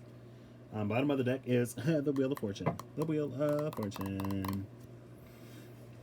So what is this? This is life, healing, sunlight, nature, serenity, and spirit. This is a complete overhaul right here. That's who the wheel is going to be turning on. The wheel is going to be turning on the folks who are doing all of the above work. The jacks of all trades. Right? And when it begins to turn, don't you forget what that abundance is for. Don't get sloppy. I often find myself in this space of like, I just want to be happy. I just want to be happy. I just want to be happy. And the only bad thing about that I just want to be happy energy is that if I get everything that makes me happy right now, would I continue to do the work that I need to do? Or would I try to take that happiness and run? But I already know from past life experience that if you abandon the work for the happiness won't last. And I don't know. I mean, I know how I know that. I didn't expect. Like, there were like a bunch of stuff I did a while ago. Like when I was first getting into it, exploring spreads and doing all kinds of other stuff. And I was like, I don't even know if this is like resonating. I don't even know if this is legit or if I'm like making this up and blah blah blah blah blah blah blah blah blah blah blah. And then 2020 happens, and I'm faced with all these situations. I was like, oh my gosh, this is what I read in that past life reading I did for myself. And one of the past life mistakes that I would make all the time is choosing happiness over work. Is being in the space of being confronted with something, often as someone. It was like being in a space of like being taken advantage of first. That's always how it started. And so I decide to not be taken advantage of anymore, which was to stop working. Then I come face to face with a person of my dreams who I never thought I would find. I get approached about the work I'm not doing, and I tell whoever approached me that I'm going to choose to be happy. I'm happy, and I'm not doing any work, and then things fall apart. And so as events have unfolded within the past few months, I've kind of sort of like been finding myself or asking myself if I'm leaning back into that space. And it was like a few days ago, before everything really started. Like, I've been getting syncs like crazy, but before I made the decision that I made, that I needed to make to move forward, I realized how badly I wanted that happiness that I thought I had. And I realized how much I was potentially willing to sacrifice to get it. Right? Not that it was necessarily sacrifice, but sacrifice by like not doing other things that I actually want to do, right? And then I was like, whoa, this is that same past life trap that I always fall into. This is that same trap. And then I'm like, am I repeating past life mistakes? Like, it's unfortunate that, like, you know, you don't necessarily have a memory, but life wouldn't be life if we did, right? Life is all about choices. Okay, we'll do two more, and then I'll pull the one from the middle. Let's go with this one. What is it? Decision number 31. When I was literally talking about the decision I just made. I'm not even going to read this in the book. This just affirms everything I was saying. Bottom of the deck is clear your energy. 16 and 31. Clear your energy and decision. Sometimes we can't accurately make decisions because of paradigms and programs and beliefs that we already have and hold. This box is bigger than the cards, but you know what? I'll take it. I love these cards. I'm eating so many decks that I love. Somebody was like, because I got a deck from a store one time, and she was like, yeah, like, you know, you shouldn't buy your own decks. You should only get gifted decks, because if you buy your own decks, then it does something with the energy or something like that. And I was like, well, all the decks I have, all the decks I own, I bought myself. And I don't necessarily feel too much of one thing or another. But she was like, yeah, it's like bad luck to like buy your own deck. I'm like, girl, Okay, well, you know, the power of belief is immense, and that if that's what you choose to do with your belief, then that's your choice. And if whatever results from that belief, like that's your karma. Your belief is your choice, and the result is your karma. And that's where I'm going to leave this because it was just about decisions, right? And this is like 3 hours and 4 minutes long, y'all. Oh my goodness. I'm just going to push it out a few more seconds so I can get over how long this video is. Okay, I'm over it. Have a good whatever whenever you see this, and I'll catch y'all in the next one for sure. I didn't take a picture. I have no thumbnail. It's fine.